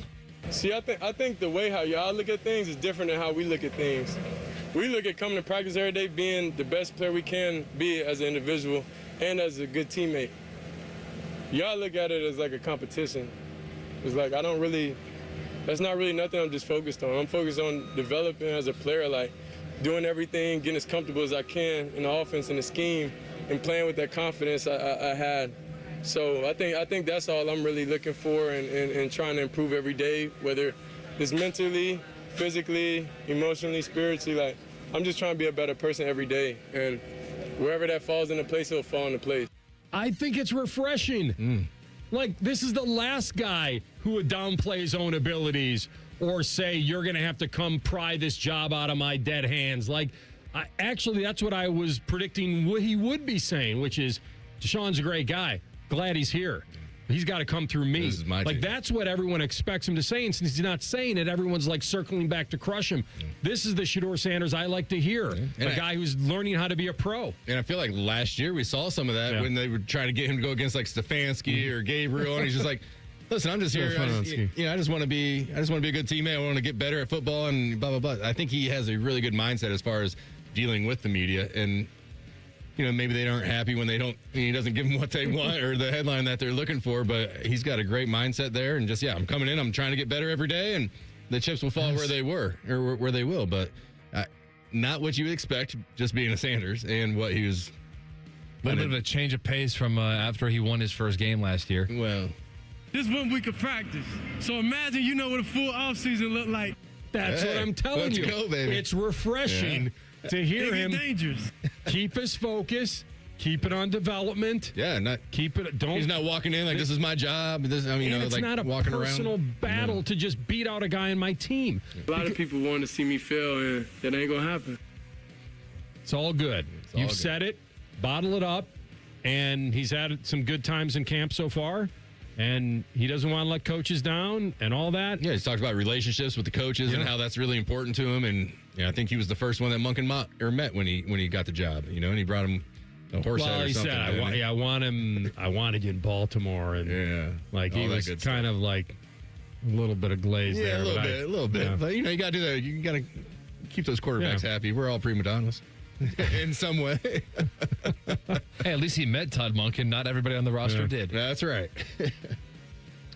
I think there's a future there. I do. I think there's some want to. I don't think he's. I think it'd be really cool if he was good there. I think Cleveland would really embrace him, and he would just have a blast up there. Well, he's kind of their Baker. Like redoing the Baker. He had swag. He had belief. He played hurt. He played tough. Wasn't the greatest player ever, but man, But you knew he was going to put it on the line for you. He was a gamer. Like, I think that's what they believe Shedeur can be. I mean, they were drafted in very different spots, but if you get what you think you can get out of Shedeur, then you made the pick of the decade. Yeah. Like, you got him where you got him. I mean, you look back at that draft, you get the linebacker, you get the defensive lineman. If you get a quarterback out of that, I mean, you drafted 2. But, if Shedeur was able to take off, like, that's a heck of a draft to look back on. I didn't talk to you about this. How surprised were you at his fall in the draft? Shedeur's? Yeah. I was surprised. I mean, I didn't think he was going to be a first or second round guy. At Colorado, he did some really nice things, but I always kind of felt like he was a little methodical in the pocket, like kind of what we saw last year. I mean, he was still kind of the same player, but, he's exciting, and he stays in the game. You like his arm? I do. Yeah, I think he's got plenty of that. I think I wish he had maybe a little more. I wish he was a little quicker maybe in getting in and out of things. He doesn't have his dad's speed, that's for sure, but he plays quarterback, so you don't really need it. You just got to be smart and move around the pocket and do that sort of thing, manipulate it that way. But I really enjoyed watching him play last year. I don't know. I enjoyed watching him go out, and it felt like we threw the ball down the field more, and they were, trying to attack a little bit more when he was in. And, an offseason, being behind Deshaun, seeing how a vet does it, maybe that's helping him, throughout this OTAs and going into camp. You think it was just his pre-draft interviews that sunk him? The attitude, the entitlement, the stuff that people were hearing? Or do you think it was a combination of the on-field physical limitations, slow rip, velocity was okay? Yeah, maybe it's probably a combination of, just, we're going to bring this headache in. If we draft him really high, then everybody's going to be expecting us, and he's going to be expecting us to play him. And, that maybe hurts him a little bit. I don't think he had an agent, or he went through the process maybe a little differently than some, and maybe that hurt him a little bit. But, if they get a gem in the 5th round, it's not something that typically happens in Cleveland, so, getting lucky like that, but it would be great. Because it was weird, because he was, you had Mel Kiper and guys that had him ranked very high as one of the top they were going quarterbacks crazy in class. when he was dropping. With Cam Ward, it was like, who knew? Yeah. And it was not a deep year at the position. That was probably a little bit of it, but I would have been okay with the Browns taking him in the 3rd instead of Dylan Gabriel at that point in time. I mean, I think that was probably in that area, 3rd, 4th round, where I thought he was going to go. Well, after that happened, I was on the show just. I wanted that question asked so badly to Andrew Berry, like, well, you obviously did think Dylan was better than Shedeur because you picked one guy way early. And their answer always was, they're both here. Like it doesn't matter now. They're both starting at square one. Yep. We gave him his money, and we'll move on. He's wearing number 6 now. And I wasn't really buying that, he was falling because nobody wanted the Deion Sanders circus or everything that came with him. I mean, there is something to the circus, though. Yeah. I mean, Tim Tebow kind of went through that when he was kind of bouncing around. Like, you don't want to bring him in because it's just the circus follows. And think about this. There weren't that many teams that were, desperate, right? You had the Titans who picked Ward. The Giants signed Russell Wilson and Jameis Winston, and they like Jackson Dart over Shedeur, which turns out probably a pretty good pick. The Raiders had Geno. Seattle replaced him with Sam Darnold. So that really left, when you think about it, the Saints, your Steelers, obviously the Browns, those were the starter needy type teams, but the Saints decided to go with Tyler Shuck in the 2nd round. That was a surprise. The Steelers grabbed Will Howard, but that was after Shedeur in the 6th. And they're still talking to Rodgers at the time. Yeah, Rodgers at the time. Yeah. And then Dylan Gabriel, 3rd rounder. Yeah. Gave up his number. Yes. Was forced to give up his number, I think. Hey, got to do what you can do to help the team. That's right. All right, we're going to come back in a couple minutes. It's a Gold Jacket Thursday, and one of the absolute legendary game wreckers as a linebacker and edge rusher, Andre Tippett of the Patriots, will join on a Gold Jacket Thursday. Rothman and Ice and the Fan. Leaky pipes, no hot water, issues with your sewer or drains? When plumbing problems strike, Logan Services is ready to help you out. We offer free estimates on water heaters, water softeners, and drain lines. Whether it's a surprise leak or an aging water tank, we'll give you an honest recommendation so you can take action fast. Don't wait. Schedule your free plumbing estimate now. Fast, friendly service you trust from Logan Services. I'm Jeff Hogan. I've been a journalist at 10 TV for more than 20 years. I don't just report about our community, I belong to it. And that's why we care so deeply about getting it right. And when local journalism is done right, it moves. It moves you to act, to speak up, or lend a hand. And yes, it moves your heart through the kind of human storytelling that stays with you wherever you are. And at 10 TV, we're here for all of it. These are the stories that move Central Ohio. Hey, it's Anthony here for the Good Feet store, and my journey continues. No more agony of defeat.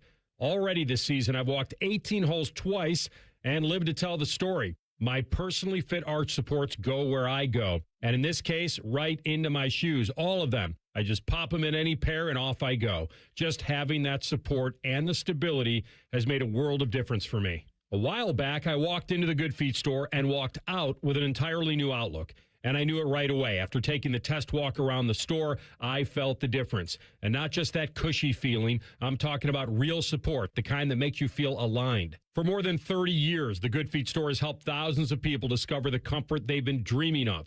I experience it daily. I really feel my personally fit arch supports guide my feet into their ideal position. You can make an appointment online or just stop into the Good Feet store in Grove City or on Polaris Parkway in Westerville. Get started at goodfeet.com. Rothman Ice is sponsored by your local Pella Window and Door showroom on Gemini Parkway. The Fan, Ohio's sports destination. Rothman and Ice present Gold Jacket Thursday. Presented by the Pro Football Hall of Fame. All right, welcome in. This man was selected by New England in the second round of the 1982 NFL Draft. 41st overall pick out of Iowa. Played his entire pro career with the Pats and was a member of the NFL's 1980s All-Decade team. He was selected to 5 straight Pro Bowls and no doubt the leader of that Patriots defense in 85 when the team won their first AFC championship in franchise history. He's back in football heaven this weekend, a pro's pro, enshrined into the Pro Football Hall of Fame in the class of 2008. We welcome to a Gold Jacket Thursday, Andre Tippett. Tip is back. Good to have you, my man. Anthony. Oh, that is awesome. Thank you for that beautiful intro, man. It's amazing. You know, it just reminds me, and it's about keeping it humble, but it really feels good when you think about all the things that I've been fortunate enough to be part of, and I appreciate the intro. Well, we appreciate you, and nobody's earned it more. I think the misconception, Andre, when I have guys on that make the Hall of Fame, it's almost like they were ready-made, and it was destined, it was automatic. Yours wasn't that story. Cut as a freshman in high school, right? I don't think you played a lot of organized football. But in your Hall of Fame speech, you did say you dreamt of this day. Why didn't that dream die early? You know, I think I was less trying to prove something. I think I finished my last year not realizing that I was finishing my last year. I tell young guys now, they always come to me and they ask me, you know, what do I got to do to survive the league? What do I got to do to be successful in the league? Every year I went to training camp, I looked at everybody that got drafted the same position as a guy that could take my job. So in Japanese philosophy, they say Shoshin. Shoshin means the heart of a beginner, white belt mentality. I would take that mentality every year that the guy coming in could take my job. So I got to figure out what that guy can't do, and then I got to do something differently that's going to put pressure on him to try to keep up with me. Andre Tippett with us. You get to the Patriots. They weren't very good, right? 2-14, maybe the year before you got there. Do you remember thinking you were starting at the bottom in the pros? What did that feel like? You know, I was trying to get on the field. We had 2 strikes in my career. My rookie year, we struck, so we only had 8 games. People don't remember that. So there were 8 games. So immediately I was told by my position coach and defensive coordinator that they were going to put all veterans out on the defense. And I said, so what does that mean? I don't understand why you're telling me that. He says, well, nobody's going to have a chance to compete for a job. I'm like, that don't make any sense. He says, it's just the way it's going to be. And so my rookie year was special teams and me hounding the coach to get play time. And they finally figured out that we better put him out on the third down passing defense. And so I think they recognize that we may have screwed up by not giving this kid more playing time. But, you know, that was me navigating myself through the National Football League, me pissed off. First of all, I didn't get drafted in the first round. Right. I really thought that I should have been a first-round draft pick, but that's just me thinking out loud and probably feeling myself a little bit. But I still held a grudge. I still to this day know the guys that went ahead of me, and they didn't have the same success that I had in the league. So I still make it personal sometimes. But with that all said and done, we had a great draft class that eventually, by the time 1984, 85 came around, we all came together, and with the coaching, the leadership of Raymond Berry, we were kind of able to put it all together and make it happen. And it was a magical year. Andre, you were so dominant. You wore 56. Maybe you had talent around you, but not like maybe other players did. Your teams weren't on TV a lot, I remember. I know you were referred to as the LT of the AFC. Did you ever feel slighted in comparisons to Lawrence Taylor? Not really, but a little bit. Mm-hmm. You know, it's kind of yes, no, but, but that's only because you're watching the successes of others. You're watching how these guys are playing and how they're contributing, and you're trying to emulate and you're trying to do some of the same things. Coming up through the league, you knew who were the great outside linebackers. You knew who the guys were before you got to the league. Before I got to the league, Thomas Henderson, Jack Ham, Robert Brazile, all those guys were kind of like setting the table how you play that game. And that's the thing that I remembered and I kind of kept in front of me. And then you get there, and all of a sudden, LT gets drafted the year before me. He has a great rookie year, and then the next year he's doing the same things. And I'm like, okay, I see where I got to go with this. And, I looked at guys like him, Ricky Jackson, Chip Banks, Mike Merriweather. There was a whole host of guys. I got to figure out what I got to do differently than the rest of these guys and what I do and what they do in order to set myself out there. You just play hard. And that's what it was. You train, you practice, and you just set a level of expectations on the field, off the field, and you just go with it. Andre Tippett with us, one of the great edge rushing linebackers the game has ever seen. Franchise record of sacks with the Patriots, 5 straight Pro Bowls, the 80s All-Decade Team, Patriots Hall of Famer, and certainly his number retired by the Pats. Let me put you in cleats right now, Andre. Would you be the same? What would you anticipate? Pretty much the same role you had? I think you were predominantly a 3-4 team. You were one of the best pass rushers in the league. You'd be an every down player, I imagine, put you on the edge, and you'd get after it. You ever imagine what it would be like to play defense in this era? Is it less complicated, more complicated? What do you think? I believe it'd be less complicated. I know my wife would be happy, with that $10 to $15 million a year, that beautiful big 10,000 square foot home that we'd be able to be in, and then get that vacation home paid for and set aside. She would love that. Differently, football wise, nah. I mean, I'm bringing it. I'm bringing it whatever era it is. It's just, mano a mano. I'm gonna challenge your heart. I'm gonna challenge your mentality, and either you're gonna break me or I'm gonna break you. And that's always been the game. I do have to ask you about the 85 season, going to that Super Bowl against the Bears. Your defense was top 5 in the league, fewest yards allowed. You were a Pro Bowl linebacker. You had all those sacks, recovered those fumbles. What do you remember about going up against the big bad Bears? I know you guys scored first. Peyton fumbles. It's 3-0, and maybe it's a one-game deal, and you never know. But it snowballed on you pretty quickly. But what do you remember about the buildup of facing that team?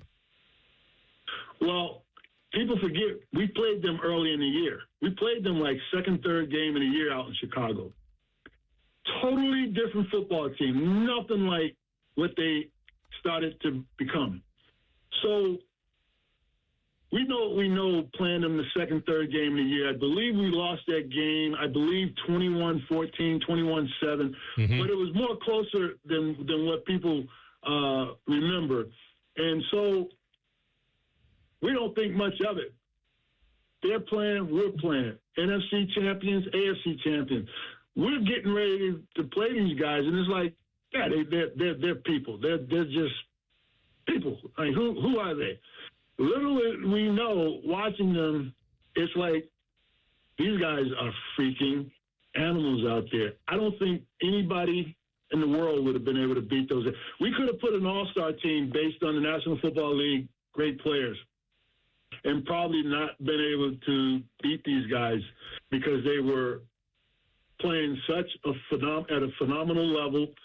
Everybody was just into what they were doing. The coaching staff was putting together great game plans, and they all had the right attitude that we're just going to destroy people. We're going to kill people's mentality. We're just going to break you, and we're going to kill your will. And that's what they did. Everybody that they played, no matter how hard you thought you were going to fight back against them, these guys were just unstoppable. I still get PTSD when I go through O'Hare Airport. My oldest daughter lives in Chicago, and when I go out there, I kind of walk around on the alert. I'm like kind of peacocking a little bit, thinking somebody's going to recognize me and start laughing, talking about the Super Bowl 20. So I stay on red alert when I go through O'Hare Airport because of that Super Bowl 20. That may be the best compliment I've ever heard anyone give that team. And there have been a ton, and they've been compared to the best teams in history. And I think that what you just said about them is the greatest compliment. But, man, they probably think the same of you as well. Andre Tippett with us. He's in Canton, Pro Football Hall of Fame. This is the time to meet and greet. Andre will be there Saturday, 9 to 9:30. He'll be the greeter at the hall. And then in the theater, 9:30 to 10:30, there'll be a chance for a meet and greet. And you can't miss him. He'll be the guy in the gold jacket. He is Andre Tippett, one of the greatest, most dominant defenders this game has ever seen, and just a class dude. And I'm remiss, I have to ask you one more thing. Your martial arts background, that started before football, correct? How much do you think that helped you playing at that level? It absolutely started before. I started around junior high school when getting involved in the martial arts. It helped me tremendous. I got into it. I tell everyone I got into it for self-defense reasons, learning how to protect myself. But as I progressed and got better and moved up, it became a way of life for me, and it continues to be that way today. But as it applies to the game of football, I was out there stilling people. People didn't even know what was happening to them because of the hand manipulation and understanding, how to off-balance people and attack zones and areas and stuff like that. So I was able to put it together, make it happen, and it was a lot of fun. A lot of guys, if you research it now, there's a lot of guys in the National Football League. They're doing this special training where they go to these pass rushing places now, and they got martial art guys that are teaching them hand manipulation, hand drills. Well, I was doing all that stuff not on purpose, but I did it because that was all part of my training. But I knew the value of it, that in pass rushing, that I would be able to use it and manipulate people out on the field. It played 100% on my success and my progression out during the National Football League and college. Awesome. That's a great story. I'm jealous. I regret never doing it myself. And I loved your speech when you said, as I stand here today, a man standing at the North Pole, but I'm going to change it for you. You're still ascending. You're not going south. You're still ascending, my man. Truth, honor, and light. It's inspiring. That. It's inspiring, and you should soak it in Canton and enjoy your time, Andre. This was awesome. Appreciate it. Best to you and your family. Be well. Thank you. I appreciate you taking the time with me. You got it. Andre Tippett, Hall of Famer number 246. Been less than 400 in life, and he'll have a special presentation there at the Hall of Fame. He was all-time leader in sacks for the Patriots, and he's there this weekend. You can buy your tickets at profootballhof.com. Once again, he'll be the Hall of Fame greeter Saturday morning, 9 a.m., 9:30 to 10:30, the Hall of Famer at the Hall. There'll be a presentation by Andre Tippett in the Gold Jacket Lounge. Get up there. Get to Canton. You will not regret it. We come back with Tell the Truth. Rothman and Ice and the Fan. The sound of Paul Keels calling a Buckeye game is erotic. Oh, yes. Your home of the Buckeyes, the Fan, Ohio sports destination. Reds fans, ACM and CMA award-winning artist John Party is coming to Great American Ballpark on Wednesday, July 8th as a part of the Ohio Lottery post-game concert series. Cheer on your Reds as they battle the Phillies and stick around after the game for a live set from country music's California cowboy, John Party. Plus, you can upgrade your access to a pit field pass for an up-close view. For tickets and more information, visit reds.com/concerts. Dip it, dunk it, smother it. It's queso gone wild at Hothead Burritos. Try our new loaded potatoes covered in queso and topped off with hardwood smoked bacon, burritos, bowls, nachos, and more. Hothead Burritos. Get up and get you some queso. The lot is full and the deals are on. Let's get it started. At Lindsay Honda, we're kicking off the summer by giving you cash for your clunker. $3,500 minimum guaranteed for qualifying trade. Trade up to a new 2026 CR-V LX all-wheel drive CVT. Now just $339 a month. Or just $259 for a new 2026 Civic LX CVT. Let's get it started. Cash for clunkers is back at Lindsay Honda. Visit lindsayhonda.com for details. This is Corey Sickles with Safe Harbor Retirement Group. Reliable streams of income are crucial for retirees, and Social Security and pensions aren't enough. We can help. Visit safeharboroh.com to schedule a complimentary meeting. safeharboroh.com. The reason many of us hate insurance companies is because some of them act like bullies. I'm John Morgan of Morgan & Morgan. I've been dealing with these creatures my whole career. Whether it's a workers' comp claim, an auto accident, or a nursing home or medical mishap, the playbook is often the same: deny and delay. We became the largest injury firm in America for a reason. We fight the bullies. They know who we are, and I know it makes a difference for our clients. Just go to forthepeople.com and see our results and our verdicts after those bullies gave us their final offer. Hiring the wrong firm can be disastrous. Hiring the right firm could substantially increase your settlement. It's easy to get going. Visit forthepeople.com on your phone or computer, or call us on your cell at Pound Law, pound 529. Morgan & Morgan, America's largest injury law firm. forthepeople.com.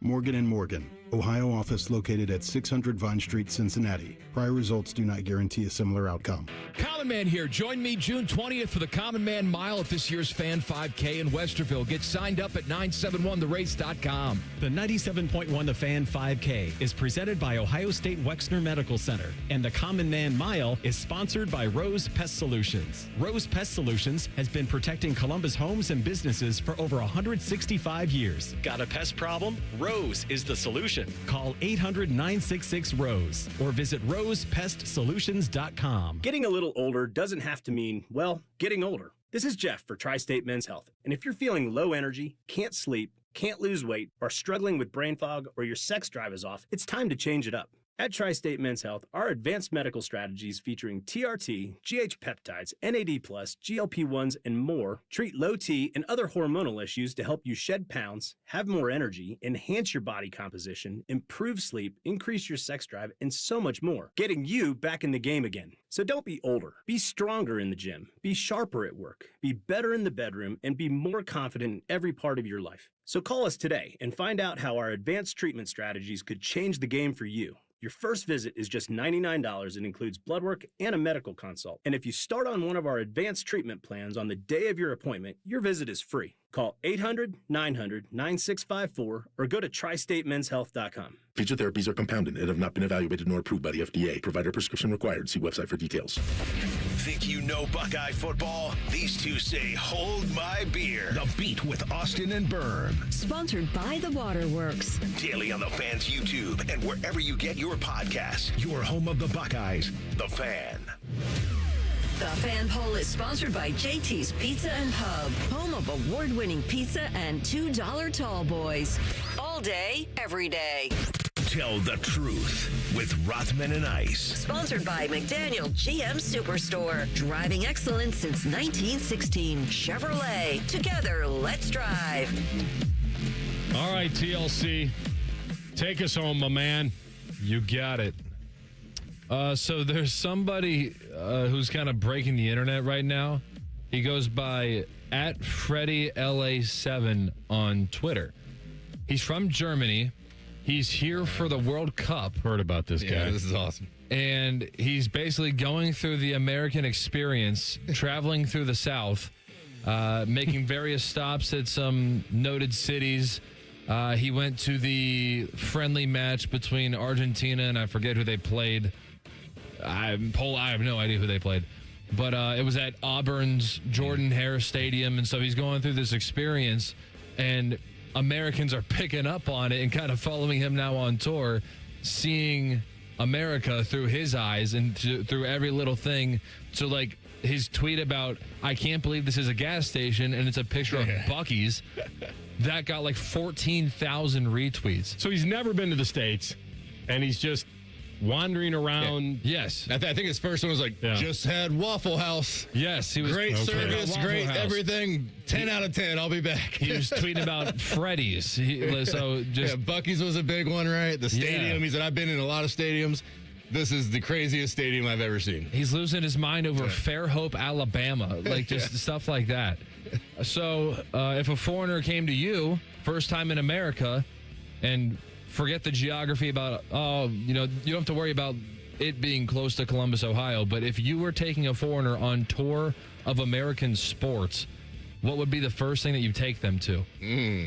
Like any event? Yeah. Oh, boy. Super Bowl was the first one I go with, but I would take him to the U.S. Open tennis at night for a massive match. That's where I would take him. Flushing Meadows. Yep. That's where it would go. Arthur Ashe Stadium. That's right. But it would have to be in a time machine because Jimmy Connors would have to be there playing against Paul Harhus, and that would be the match I would transport him to. You get a 39-year-old Jimmy Connors still battling in New York. That match, racing down overheads, and if you're in New York at night at a U.S. Open match, that's the one that jumps into my mind. I'd probably give him a Buckeye pizza and show him the rivalry game in the shoe. Drop him into Ohio State, Michigan. I think that stadium, I think when they got around there, they just, if they thought Auburn was nice and cool, I think the shoe would blow them away. That'd be pretty good. So we'll have to keep following his story. But he's really more like doing food stuff. He did some food stuff. Well, the World Cup hasn't started yet. So he's on his, I think, he says he's on his way to Houston. And so there must be some matches there. Truth be told, I have no idea. Wait till he gets himself on some Southern barbecue. He's not going to know what to do. Exactly. Set that plate down in front of him. I know. Houston. Like, what is all this? It's kind of like this is man versus food again, but he's just a foreigner doing just it. Seeing how we eat. He may not even make it to the end of World Cup. You're going to find him somewhere in a back alley, just going to town on some chicken wings or something. He'll be in some sort of cardboard box behind the Stratosphere in Vegas somewhere in an alley. Well, it's funny that you brought up barbecue. It's almost like you're reading my sheet. Tell the truth. Which item is the best part of a barbecue meal? The meat. Whatever kind of meat it is. You have the meats? Yeah, I'm a brisket guy. I love a little brisket. Gotta have a cream corn or something for the side. Yeah, this is a boring answer. Yeah, I like cornbread with anything. That's pretty good. Especially with barbecue. Yep. Cornbread's unreal. Put some butter on top of it, get some of that barbecue sauce mixed into it. I've asked this question before. Spread some almost like, I used to do this at Boston Market when they were around. I used to take the sweet potatoes, which are amazing. And I used to use the cornbread and dip it in the sweet potatoes. Okay. Made my own dessert. Incredible. That's great. Never tried that one. I might have to sometime. As soon as you said Boston Market, I could read Bobby Carpenter's mind, and I do not know where he is right now. And what did it say? Kellen Winslow. Anyway. Oh, is that a motorcycle? That was at a Boston Market? Yeah. I thought it was at a parking lot at a Target. I think he said, I'm going to the Boston Market. I think that's what he I think he did. All right. That's fine. But yeah, I think I've asked this one to Maddie and Bobby, so I don't think it was either of you two, but does it matter which city the barbecue is from? Or is it all the same? barbecue people will tell you it does matter, but to me, it doesn't matter. I'll eat any barbecue you give me. Yeah, I mean, I have a little bit of an affection for Casey. Because when I do meet, family, I watch a Texas guy. I got out of Kansas Texas. City. And so I do the rubs and whatnot that the Southern guys use, I guess. But I haven't really looked that much into it. He's just the one that does the videos. Rub? Yeah, the dry rubs. All right, here's the impossible question, especially for you, Rothman. All right. Tomorrow is National Movie Night. If you had to celebrate by watching a movie tomorrow night, which movie are you going to watch? Celebrate watching a movie. If you want to pull a doubleheader because the night's still young, go ahead. There's got to be a sports movie in there somewhere. I'll never not want to watch Miracle. So that would kind of get me in a decent mood. Yeah, Miracle would be it. I think I'd have to go The Dark Knight or Maverick. Top Gun. So are you with me? Well, I'm older than you, but you've seen Top Gun. Oh, yeah. So, and Top Gun was incredible for its time. But Bobby and I both agree that Maverick's better. That scene when he takes the plane and goes into go in the test run. Like, how can it be better? But it was. It was because so all this stuff was original idea. The sand volleyball, between ice and like the rivalry. Like, it all felt so new, and yet this was better. Oh, it was so good. I mean, I know movie making is probably better, but don't have anything on the dog. He's like, well, I'm going anyways. And then he just goes 215. I get on the edge of my seat every time. It's like, I know what he does. But it's amazing. It was a good one. Now, was it a hair corny when the two of them are all taking off on taking a look down the hill, and he then leaves him to go run and go get the F-14? Yeah, I mean, he had to clean it up somehow, but, it was great, though, wasn't it? When he flips the thing on, and they're like, oh, we got somebody. And they're like, so good. Like, oh, that's Maverick. Jay-Z, it was great to have you, my thanks man. for having me, my man. Look at that. We cracked the seal. We'll do it again. Common Man and Timmy up next. It's Too Hot Thursday. Teddy will play some sounds of the station. Stay tuned for that. Have a great rest of the afternoon. Keep it locked here. Rothman and Ice on the Fan. Why so serious? T-Bone and Tyvus are everything you want in a delicious breakfast. Lots of empty calories, no nutritional value. Weekday